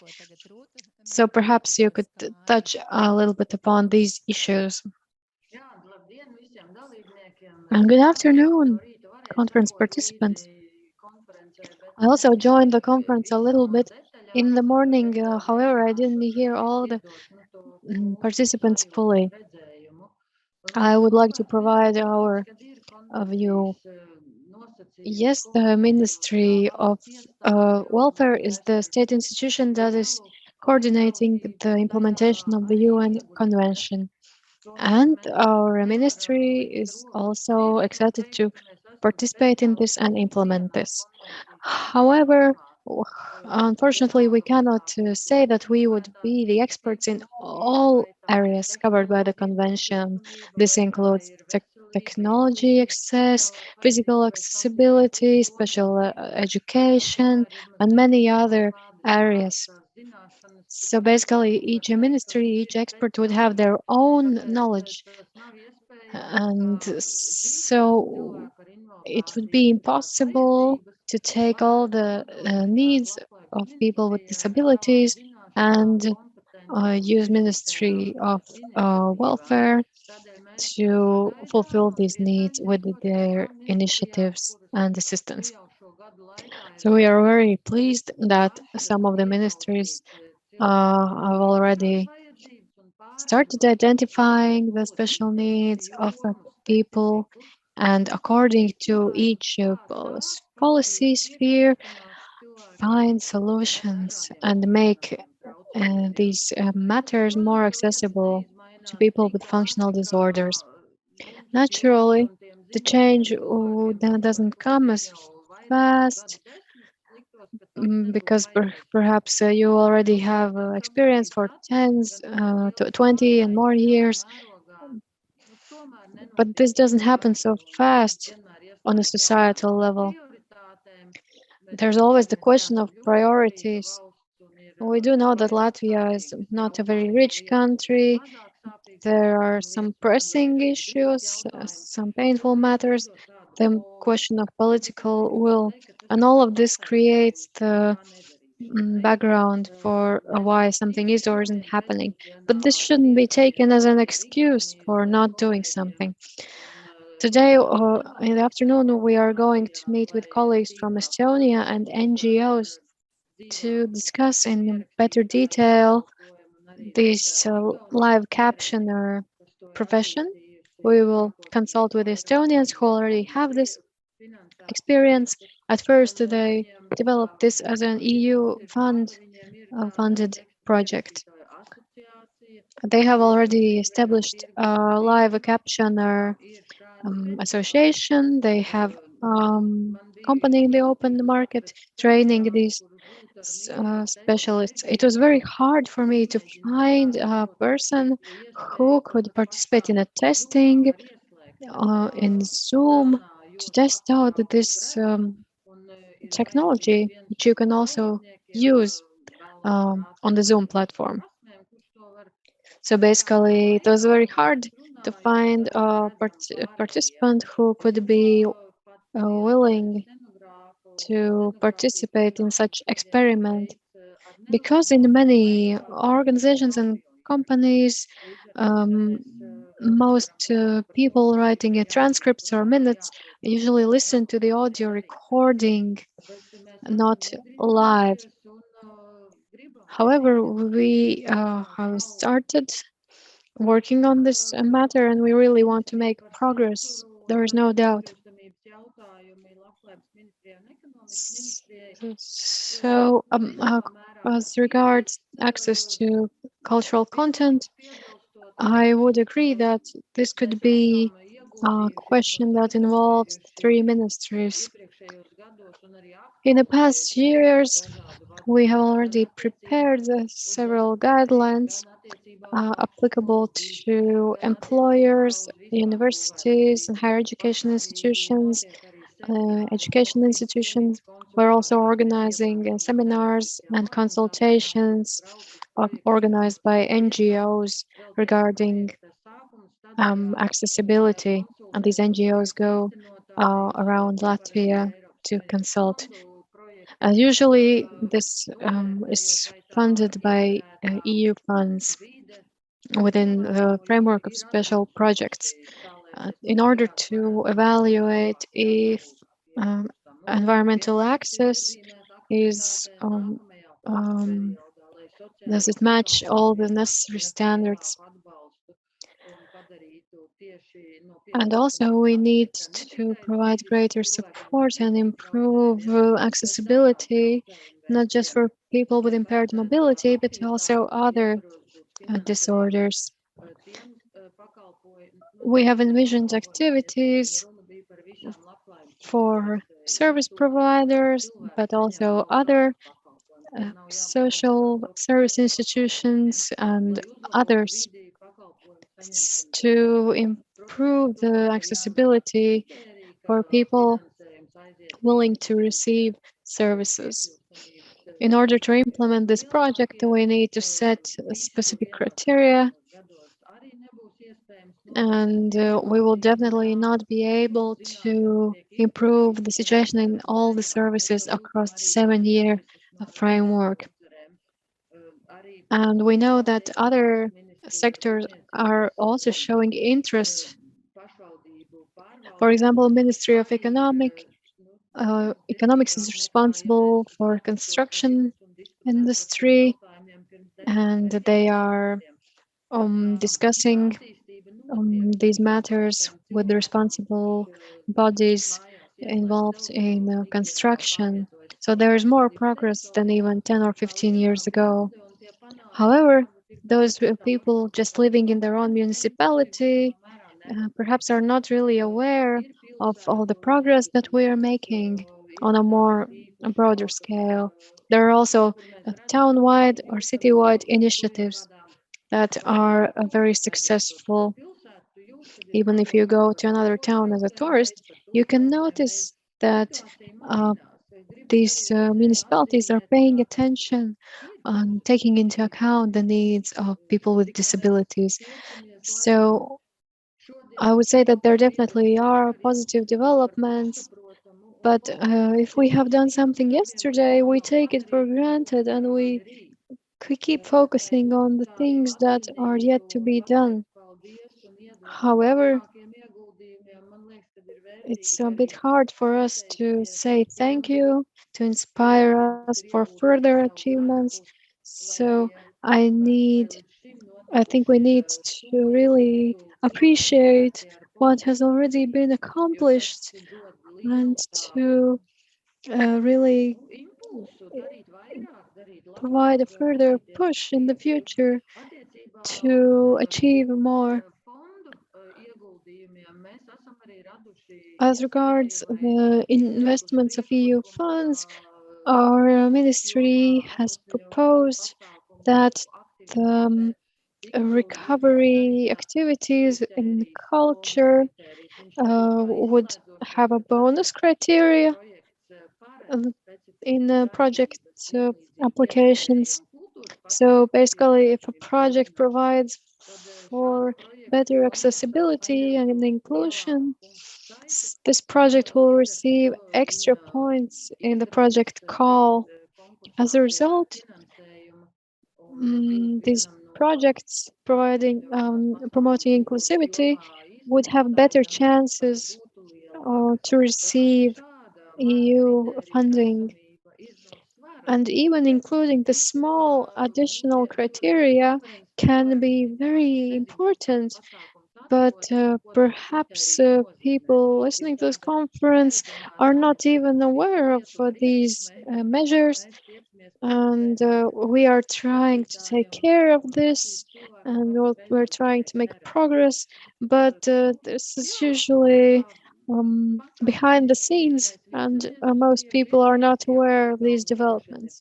So yes, I would admit that Estonia is a bit ahead of us, but at the same time, they also ask for our advice sometimes, and we cannot say that they are always better than us. But as I mentioned, we are willing to learn from our Estonian colleagues as regards the live captioning service. In Estonia, and if we are looking at captioning for TV programs, we are not just talking about access to content, but also about innovation and technology. The question is about the media themselves. Who is responsible for these technological advancements? Personally, I cannot speak for the new technology. I'm not an expert, but I think that we cannot overestimate the need and the importance of the interests of people with special needs. So we need to keep educating experts and specialists, and we are paying a lot of attention to this.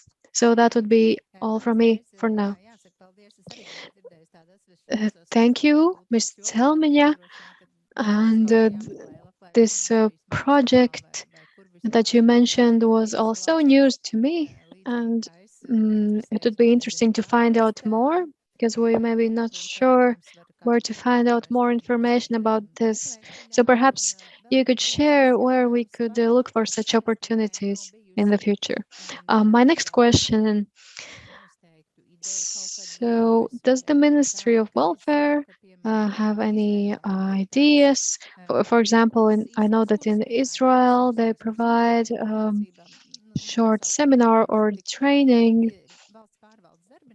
for public sector employees. And within these courses, employees are educated about people with special needs, how to talk to them, how to communicate with them. So are there any ideas to organize something similar in Latvia? So why do I have this question? The Ministry of Culture already mentioned that they would be happy if they could provide this training for workers of cultural institutions in Latvia. Are there any ideas in Ministry of Welfare in Latvia to do something similar? Yes, indeed. We already have organized some few events about different aspects, how to avoid discrimination, but on a more broader sense. Discrimination not only against people with disabilities, but also gender discrimination and other types. So we already have organized a few events like this. We have prepared the guidelines, we have organized seminars, and we also pay attention to this. But of course, it's impossible to provide this training or the seminar for all the people within just 1 year. But definitely, if we find the people willing to teach, this is definitely possible. The sector can also come forward and they can show initiative, offering similar seminar to all the public sector employees who would need this.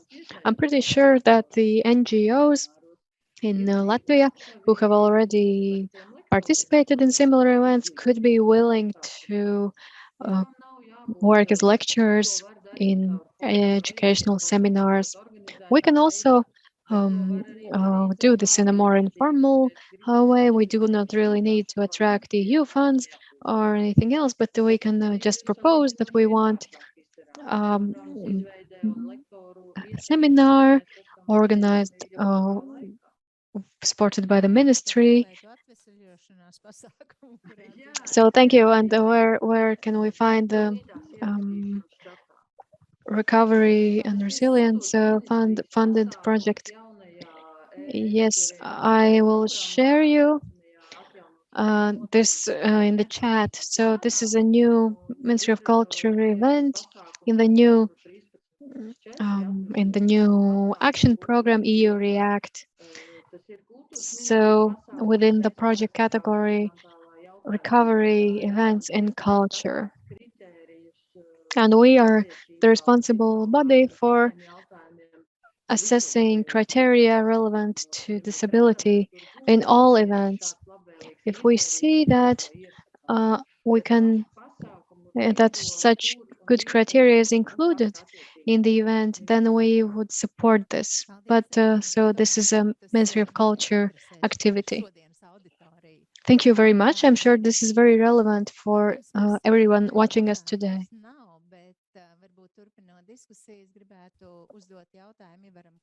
I don't really have any more questions to Ms. Celmiņa, but now I would like to ask a question to Ivars Kalniņš. And so I have heard that people with impaired hearing are more distant from others. They have their own language. And I was reading a class, teaching a class at the Academy of Culture with Miss Imure. And well, she mentioned if people who can't hear could also use sign language, then we could be together as a united society.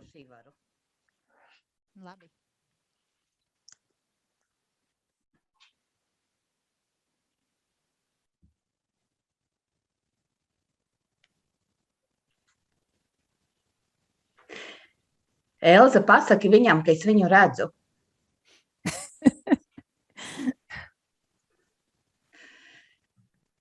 Paldies, kad uzaicinājāt piedalīties šajā konferencē. Thank you for inviting me to participate in today's conference. This conference was a great joy to me. Thank you very much. Of course, a large part of the society thinks that people with impaired hearing are sort of more distant or ostracized. I think that people with impaired hearing are not separate from the society, but there are barriers. They would like to get integrated in the society, but it's not so easy for them because of these barriers. Clearly, communication is the foundation of everything. If we look at the situation in culture, the most accessible way is cinema. All movies are with subtitles. However, in other areas, it is different. People with impaired hearing have a lot of barriers when it comes to sound. In visual arts, it's fine, but with audio arts, it's very different. They simply do not have an opportunity to keep up with new developments. Whenever they go to museums or exhibitions, they show large interest. And we usually organize a group, hire a sign language interpreter, and together with the interpreter, go to these exhibitions. Ms. Meževilka already discussed a lot of the important issues, and our thoughts and experiences are very similar. Naturally, we could dream that one day all the people would speak sign language and could communicate among themselves, but that will not happen. In other places in Europe, people are more open. They are trying to communicate with people with impaired hearing, trying to integrate them in the society. But this largely depends on the attitude of the people themselves. That is very important. So that would be the short overview. Thank you.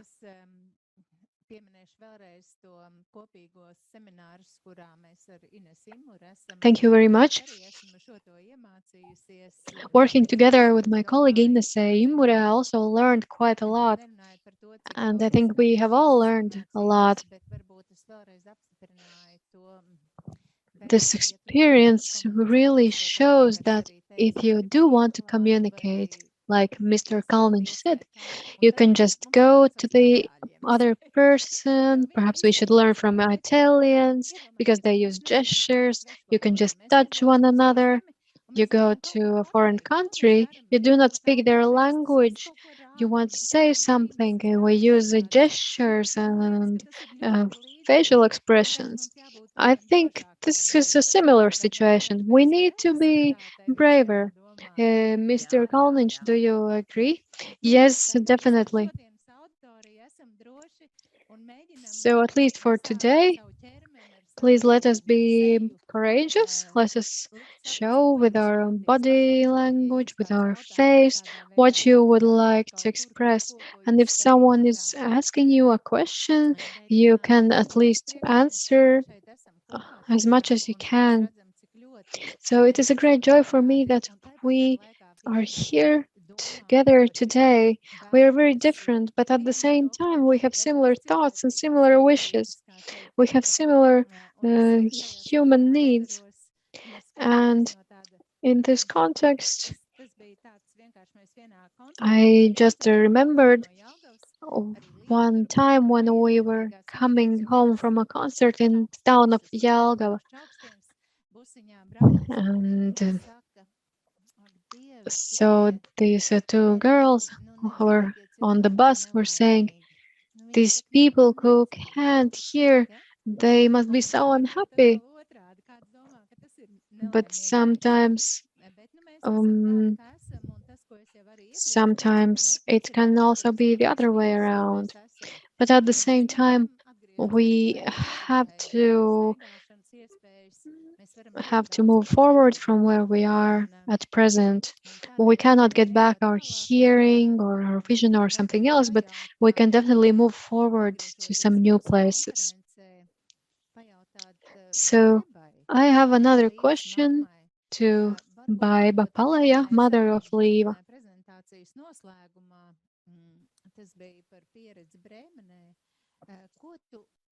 You shared experience in Bremen in Germany. What would be your suggestion? You already heard some representatives from the Ministry of Culture and Ministry of Welfare. What could you suggest? What should we take into account when it comes to people with impaired vision or blind people? Usually, so we are talking not just about a musical education, but any other thing is necessary in culture in Latvia.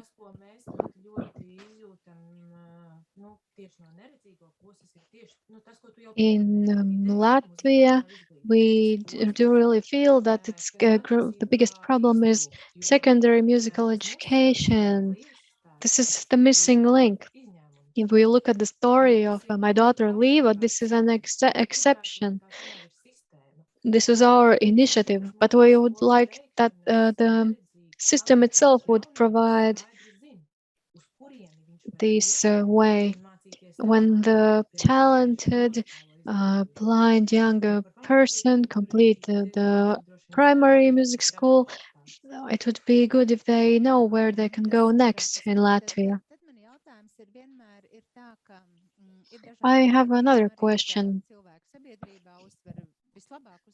There has been some research about perception of people with disabilities, and it's the easiest to perceive people with some mobility impairments, but the worst, so to say, the worst, most difficult way to perceive is with the people with some mental or neurodevelopmental disorders.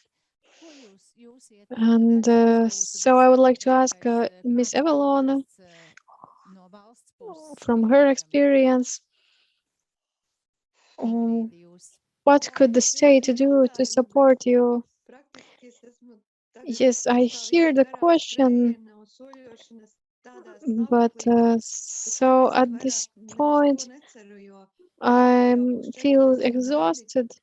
And Ieva will soon be 40 years old, and I simply don't know what more could I hope for. I am really disappointed about this health situation. I'm very worried what will happen when I will not be by her side anymore. I can't really see what will happen with her.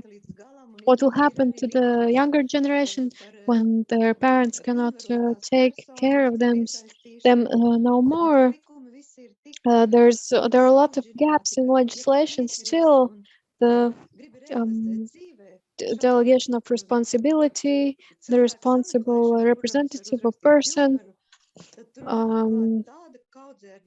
And delegating this power, it's a very complicated matter. If I just want to select an empowered person on my behalf, but it's very legally complicated. And basically, if you choose like a successor to take care of your child, it all relies on this one person and their own goodwill. Kur jūs palikāt, kad jūs runājāt, un cik tālu jūs tikāt? Vai So, gājāt, jau iesniedzāt kādus dokumentus? so what progress did you have? Yes, so we already participated in one project, but the laws are so complicated. This law is very difficult to understand. And as much as you need, you can't really find a person that would be ready to take care after parents simply aren't there anymore. Mazliet atbildēt. Yes. So if I understand correctly, Ms. Evelone is talking about the support services provided by Zelga, and currently there are initiatives that this should become a permanent service. And there is a big difference whether the service is provided by a separate municipality in their own municipal territory. Then the criteria and implementation would be simple, but it would even be more simple if it's organized by NGOs. But when we try to implement the service on a statewide scale, this becomes a universal service, but at the same time, this service needs to be developed much more elaborately, and the statewide funding would be different kind of funding. We are satisfied with the pilot project regarding support personnel services. This service improved quality of life. Some people were able to start expressing their wills themselves, even organizing their own life, pension, citing some documents that they couldn't do before. However, there are some people who cannot express their will. And then, of course, there's a different policy, partial restriction of expression of will. You need some another additional person to act on behalf of this person. There's still a long way to go to make the parents feel safe that their children will have some sort of support when they are not there for them anymore. Yes, the EU is also allocating some funding for similar projects in various municipalities, and some projects are more successful than others.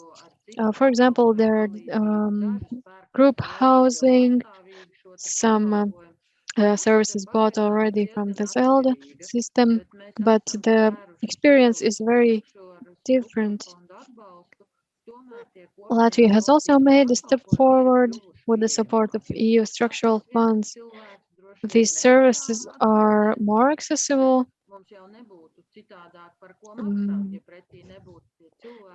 And we do need to find people receiving these services, and using this EU funding, we have also provided these services to these specific people. Does Zelda provide services to people all across Latvia? Yes, within this pilot project, we provided services all across Latvia. There was some limitation. There are 2,500 people with a restricted possibility to act on themselves, but we had quite a few people not all of them, but quite some amount. Ms. Evelone, perhaps you could also contact Zelda. Yes, I already participated. We participated in the project, and our acquaintances also participated in the project, but the project ended. Yes, we need to implement the good outcomes of the project also after the project ends. I really hope that this will come to fruition. Yes, we all have high hopes. So, as I mentioned at 3 p.m., I'm going to have a meeting with Estonian colleagues and other NGOs. So, I will have to leave. I apologize. Thank you very much. So, thank you also for sharing this information about recovery cultural products from the EU funds.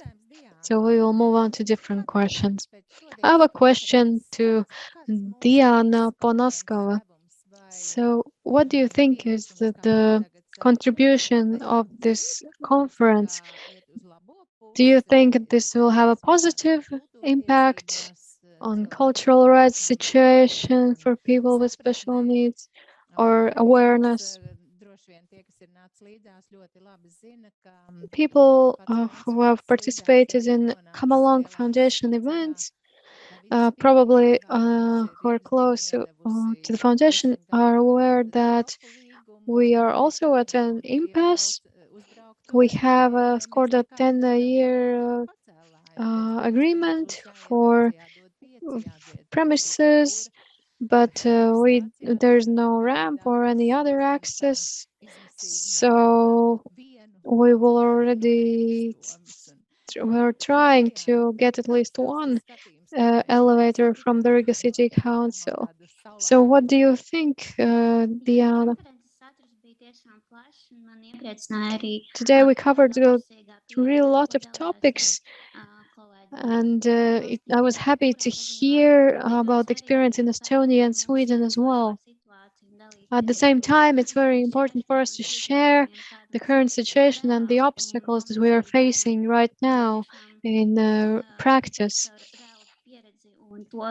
Only based on specific actual experience, based on our feelings, we can gain more realistic outlook. I really hope that participants heard what we want, heard our proposals and recommendations.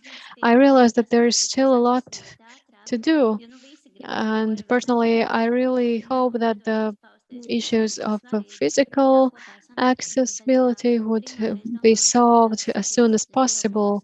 All of us really would like to go to choir practice and so on. But as I already mentioned, it is important for both sides to come forward. And we already have heard a lot of great success stories about people raising up from their situation and achieving quite a lot. Thank you. Hopefully, what we heard today can inspire other people as well, and others can also believe in their own ability. Usually, when we are excited about something that we do, we can inspire others as well. Sometimes we expect that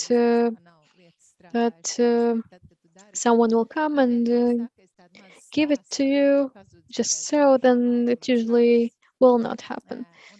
Last year, I lost my cat, and 21 days later, I found it. And why did I find it? Because every day I shared on my Facebook profile how I am looking for my cat. That was really a creative activity, similarly with what we do in culture. And as a result, I ultimately managed to find my lost cat. And while looking for my lost cat, I really engaged the whole my neighborhood and even other people and children helped me look for my cat.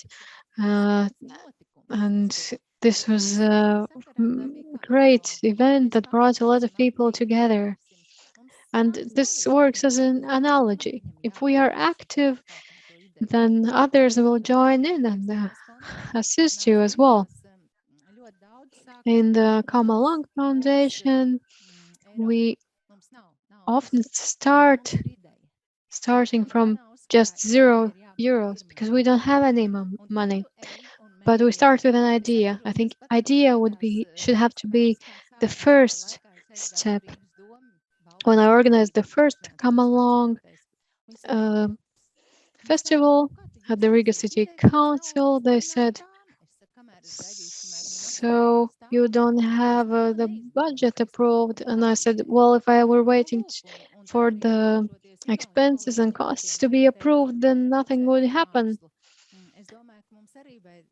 Colleague from Estonia talking about the outsider art spoke about this outsider art museum, and I think that in Riga or Latvia we could also have a similar museum or just an exhibition. This is very interesting initiative. People with special needs could come to this exhibition and see these works, and maybe that would inspire them to also create art. This is one example how we could inspire others and give them a helping hand, and also to improve the living conditions, to improve their attitude, and just improve the overall situation. People with functional disorders are often in the center of their family. And imagine if this life of these people improves, then it also improves the lives of their families and those around them, their parents, siblings, grandparents. I've had an idea for a very long time. I know that Miss Telmiņa is leaving soon, but I do really hope that soon in Latvia we will have professional assistants so that mothers and grandmothers don't just have to push these wheelchairs and do everything, because mothers also have to go to work and fathers also have to go to work and grandparents have to enjoy their retirement like people in other countries can do.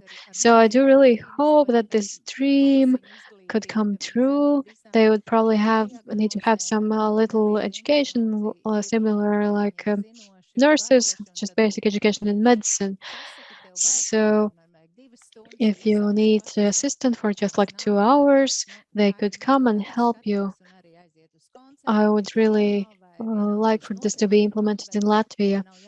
These assistants could also help this person to go to some event or practice or theater or cinema. And so how did we create our choir? We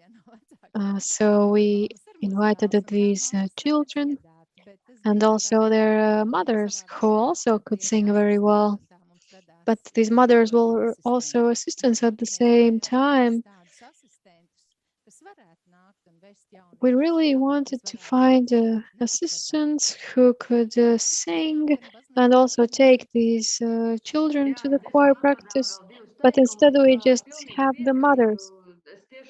Thank you. I completely agree. I also really want to see the day that in Latvia we will also provide professional assistance services. However, at the same time, we need to acknowledge that it is what it is in Latvia.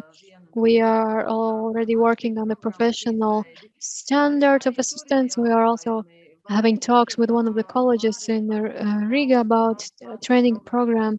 But the question is, will there be enough money in the state budget to provide cover the costs for this study program so that it would be free for students? And also, is it possible to provide enough salary for people joining this profession, because otherwise there will not be enough people wanting to work there. There's a shortage of teachers, of doctors, and even high-level doctors. And so assistant profession would probably face the same threats and challenges that are relevant in our region. But we are aware of these challenges. We are making these steps. These are small steps, but we're trying really to move forward. So we really do want for this to work. But of course, there are limitations that we need to take into account. There are options that we can use. But for now, I really have to leave for my next meeting and hopefully see you soon. Thank you. I wish you all strength and luck. Jā, mēs vēl esam savā tātad paneļa diskusijā, un es gribētu, tā kā es arī solīju. Thank you. Let us continue the panel discussion. And now I would like to give the floor to Līva Paula Paleja. What is your view? So, what do you think about situation in Latvia regarding access to culture? You are a creator. So, of course, now we have a COVID pandemic. We know that there will not be any large-scale events, but after a year or 2 years, do you think there will be any progress? And what would be your wish? What would you like to achieve as a creator of art? So in 2 years, you will probably have graduated already. Well, to be honest, this is a very broad and difficult question.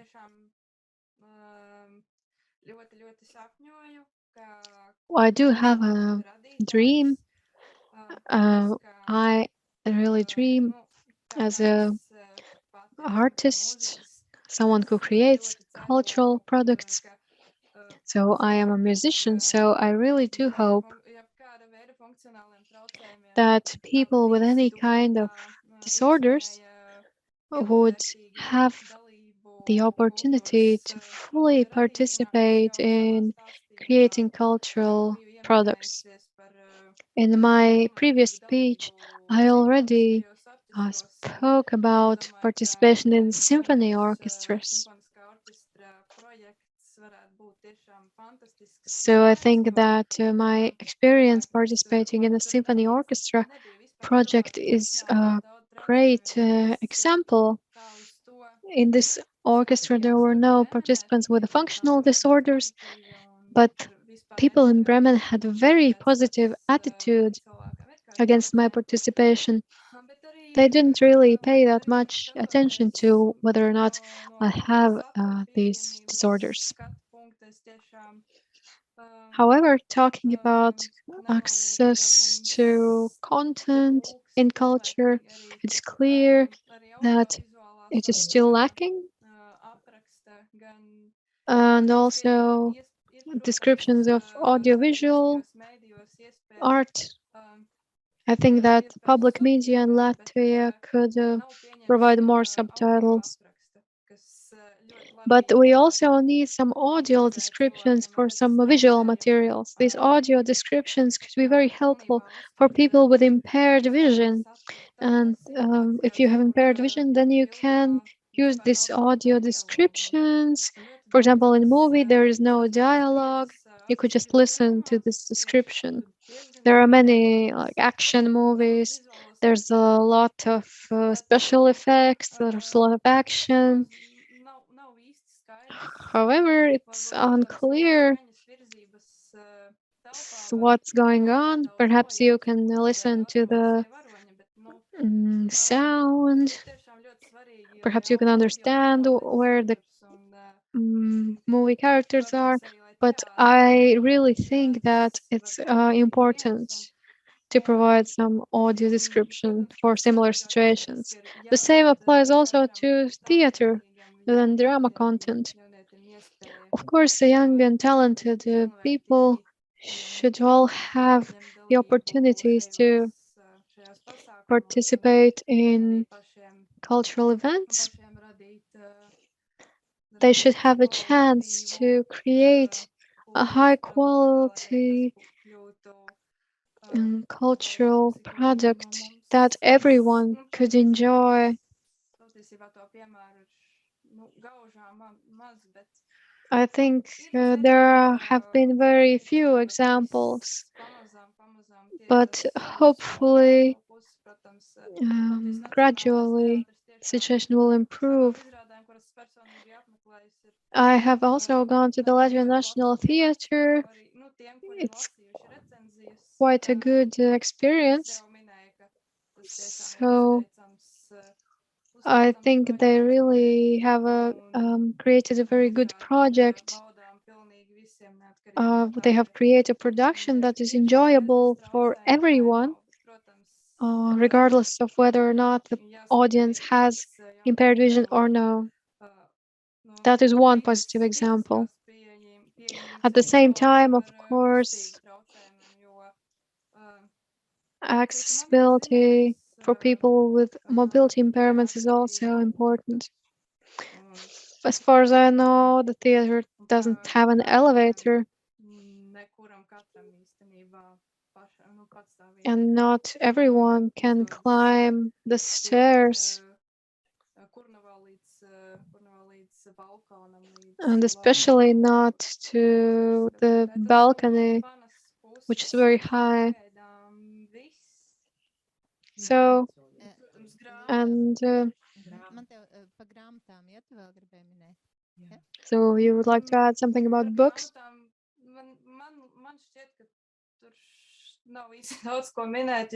Well, I think there's not much to add about books. It's clear that you have to fight this battle on your own. You have to go talk to the publishing houses. We know that intellectual property laws can interfere with access to content for people with disorders and with disabilities. There's not much to do. The only thing that could help in this situation is access to libraries, or also this book reader device that my mother spoke about in her presentation.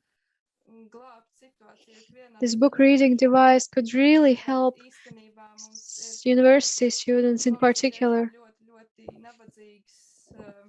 But to be honest, there are not many e-books available in Latvia. If more e-books would be provided, that would be very good for those who just perhaps want to read these books on the go using their smartphone.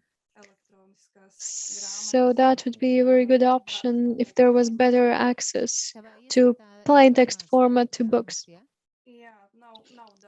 You think there should be more books like this? Yes, definitely. There aren't that many. There are a lot of resources in the English language. For example, Project Gutenberg. This is a fantastic example, and we can definitely learn from this project as well.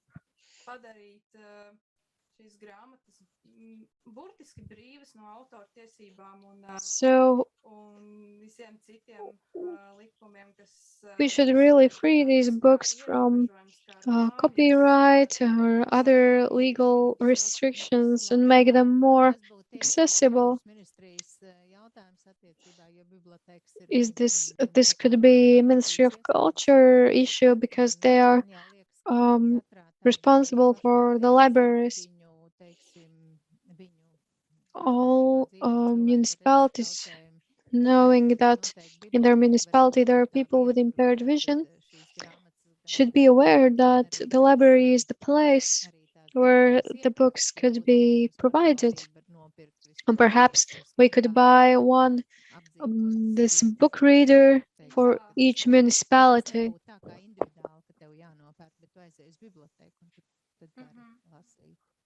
Piekrīt, Līva, tam tas tā varētu būt. So basically, then you wouldn't have to buy this expensive device on your own, but you could have access at the library. Yes, there is one reading room that is available, but as far as I understand about this reading room,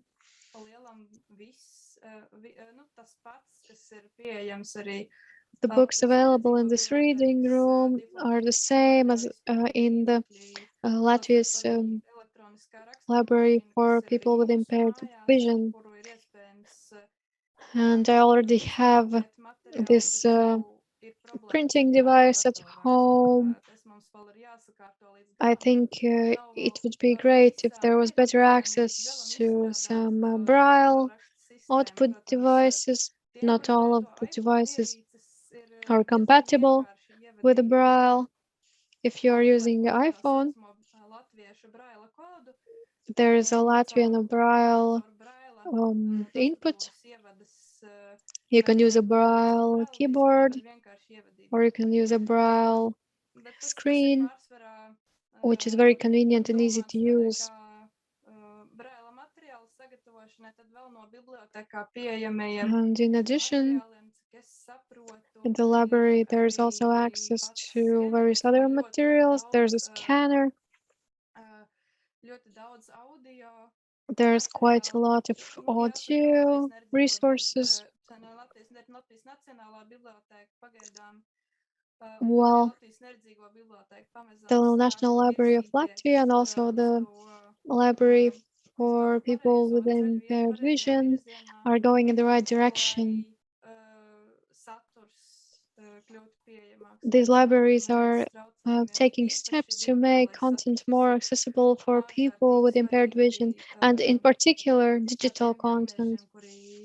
This is very important for young people using computers and smartphones in an everyday life. This improves access to the digital environment. Now I would like to ask a question to Ms. Evelone. That would be a similar question as I just asked to the previous speakers. I know that a lot of representatives from Latvian museums have joined us today. So the question is, do you ever go to museums? Which museums? And if not, then why not? Yes, I can answer. Yes, we try to go to museums as much as we can. We are really addicted to museum, and the last exhibition we visited was in the St. Peter's Church. This was a very beautiful painting exhibition in the St. Peter's Church. And how can we not visit a museum if we are living here in the town of Liepāja? It is a very open museum. Well, lately, perhaps it was not possible to go to museums as much as we would like, and I do really miss this. I know that young people in Liepāja are closely related to artist life. A lot of volunteers have given an opportunity for our children to develop their artistic skills. I do really treat my daughter as an artist, and her works are also I expose these works, exhibit them, but currently perhaps it's not so possible as before. Yes, when it was possible, I also went to museums, of course. I also work related with art, not quite a museum, but so working with people with different disorders who would like to also enjoy artworks. I was the only person who had the courage to provide support and better understand the content of the artworks, even though it was not in the scope of my competence. So perhaps if we look at people with impaired hearing or vision, even in my team, nobody had really considered how to adapt the content to people with these different disabilities. This can only happen gradually, and we need specific examples. We need to show that people with special needs or disabilities express their needs, because otherwise, if I were not in this team, nobody would know that we do really know an elevator in the building. We need to communicate our needs, and only then will it be understandable how better to communicate this content.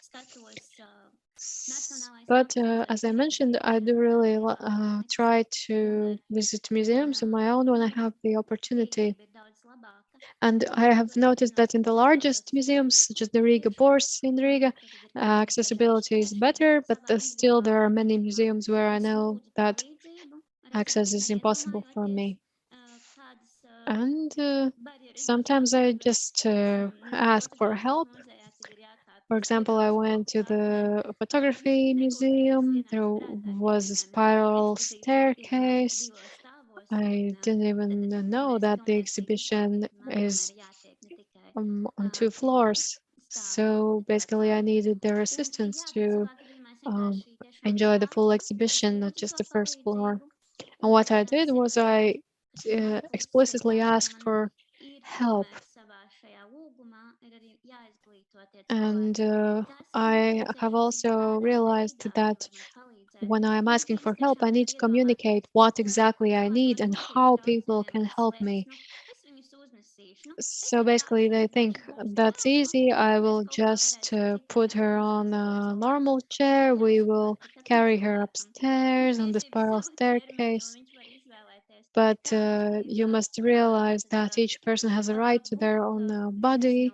They need to perhaps be able to decide how they want to be moved or carried when necessary. I think we should try to minimize such complex situations and try to ensure better access to museums. Not all people will enjoy, or not all people could be just moved around so easily, especially if they're using electric wheelchairs. So personally, I can share my experience with impaired mobility. But I usually try to go to those places where I know that I will be able to move around independently without having to ask for help. Thank you, Ms. Ponaskova. As I already mentioned, several people from museums have joined us today, and hopefully they can learn something new from today's conference. As you already mentioned, people often lack awareness. They need some information, education.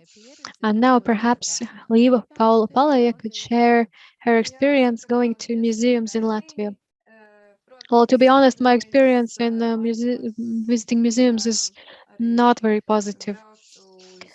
While I was studying in the Strasdumuija school, we had tours to various museums, and these museums included some exhibits that you could touch. You didn't have to worry about just ruining them. But most museums that are interesting to me, because, for example, I'm studying the Academy of Culture. I have also studied the history of art. And to be honest, most museums are really boring for me. Most exhibits are not accessible for people with impaired vision.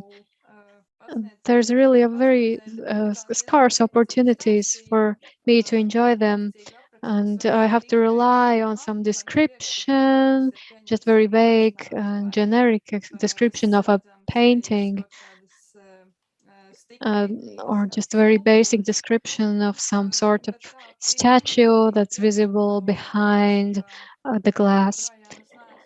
At the same time, I do have to admit that this doesn't create a full impression of these artworks. Of course, these descriptions or backstories can be very interesting, but on the whole, I would say that the situation with museums is pretty bad.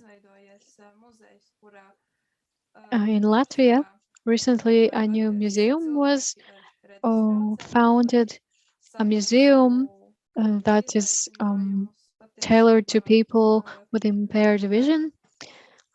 And this museum was also created with the aim of educating the society about challenges that people with impaired vision face.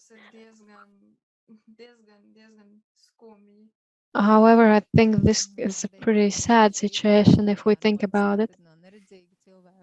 So we can conclude that the situation for people with impaired vision is not so great. So perhaps people working in museums could think about some ways how they could make museums more accessible. Our foundation Come Along is also organizing a project. This project was born not out of money, but of my idea as usual. And this project has received support from the Riga Brothers Cemetery management. This Riga Monuments Association is responsible for many of the monuments in Riga. And so our idea is to create miniature sculpture similar to the Monument of Freedom in the center of Riga. So people with impaired vision could, as well as children or older people with just bad vision, could touch this miniature sculpture, and they would see with their hands what the sculpture looks like. So this project has already been approved. We already found a sculptor, and I do realize that there's not enough funds, and we will probably have to find some project funding or some fundraising event. I think this is a really great idea and a helpful idea. I do believe that we will raise funding, and together we will manage to create a bronze miniature of the Monument of Freedom. So I am still waiting for a response from an architect who I contacted about this project. And hopefully, if everything goes well, then the next year we could bring this project to fruition. So the design is already prepared. We just need to select the appropriate location. And also we need to 3D print the materials and make the bronze cast. Of course, all of this costs a lot of money, but I already expressed that all of our children and youth could organize a creative fundraiser. We could involve our choir that could help us raise the necessary funds for this project. So I think that could be more relevant to Līva and other people with impaired vision. And another thing I would like to mention is some creative partners union. I have asked other creative organizations to join. Together, we have more power to achieve something than alone. And this creative partners union already involves many of the participants of today's conference, including Ingrīda and Baiba Diāna. And together, we have created this union. When people ask me how many people are in this Come Along Foundation, I said that we don't have any members because the foundation doesn't have a member. This is why I decided that we need to create this union. And now whenever someone asks me how many members we have, we can just point to this newly established union. So, and next I would also like to mention that hopefully during this crazy pandemic, we will still be able to celebrate Christmas together.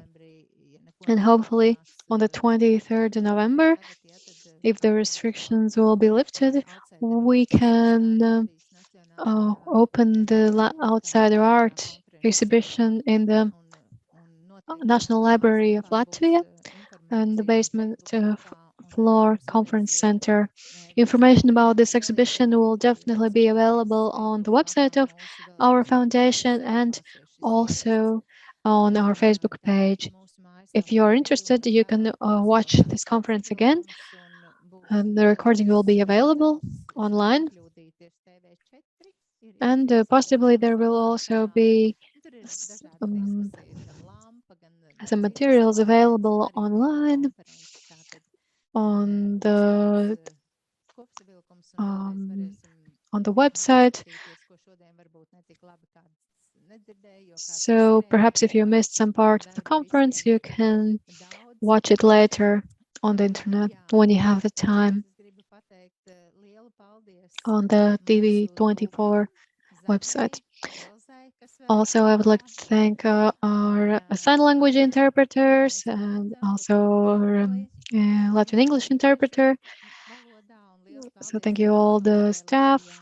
Thank you to the European Commission representation in Latvia to help us with the technical support of the conference. And if you have any suggestions, we are open to listening to them. If you are willing to organize any seminars or lectures about accessibility, then we would also be very happy. And our artists would also be happy to participate in some sorts of creative activities, concerts. We're still working on the new photography calendar for the next year, and we're working on a CD with the Latvian traditional folk stories. So everything is happening, and hopefully in December in the Hans Sperons concert hall, we can also meet in the Christmas concert. If you can't come, then of course you can also watch it on the Latvian television. And finally, so small performance.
Būsim kopā mūsu kultūras pasākumu. Stay together. Let us be together in various cultural events and hopefully see you soon. Together we can make it.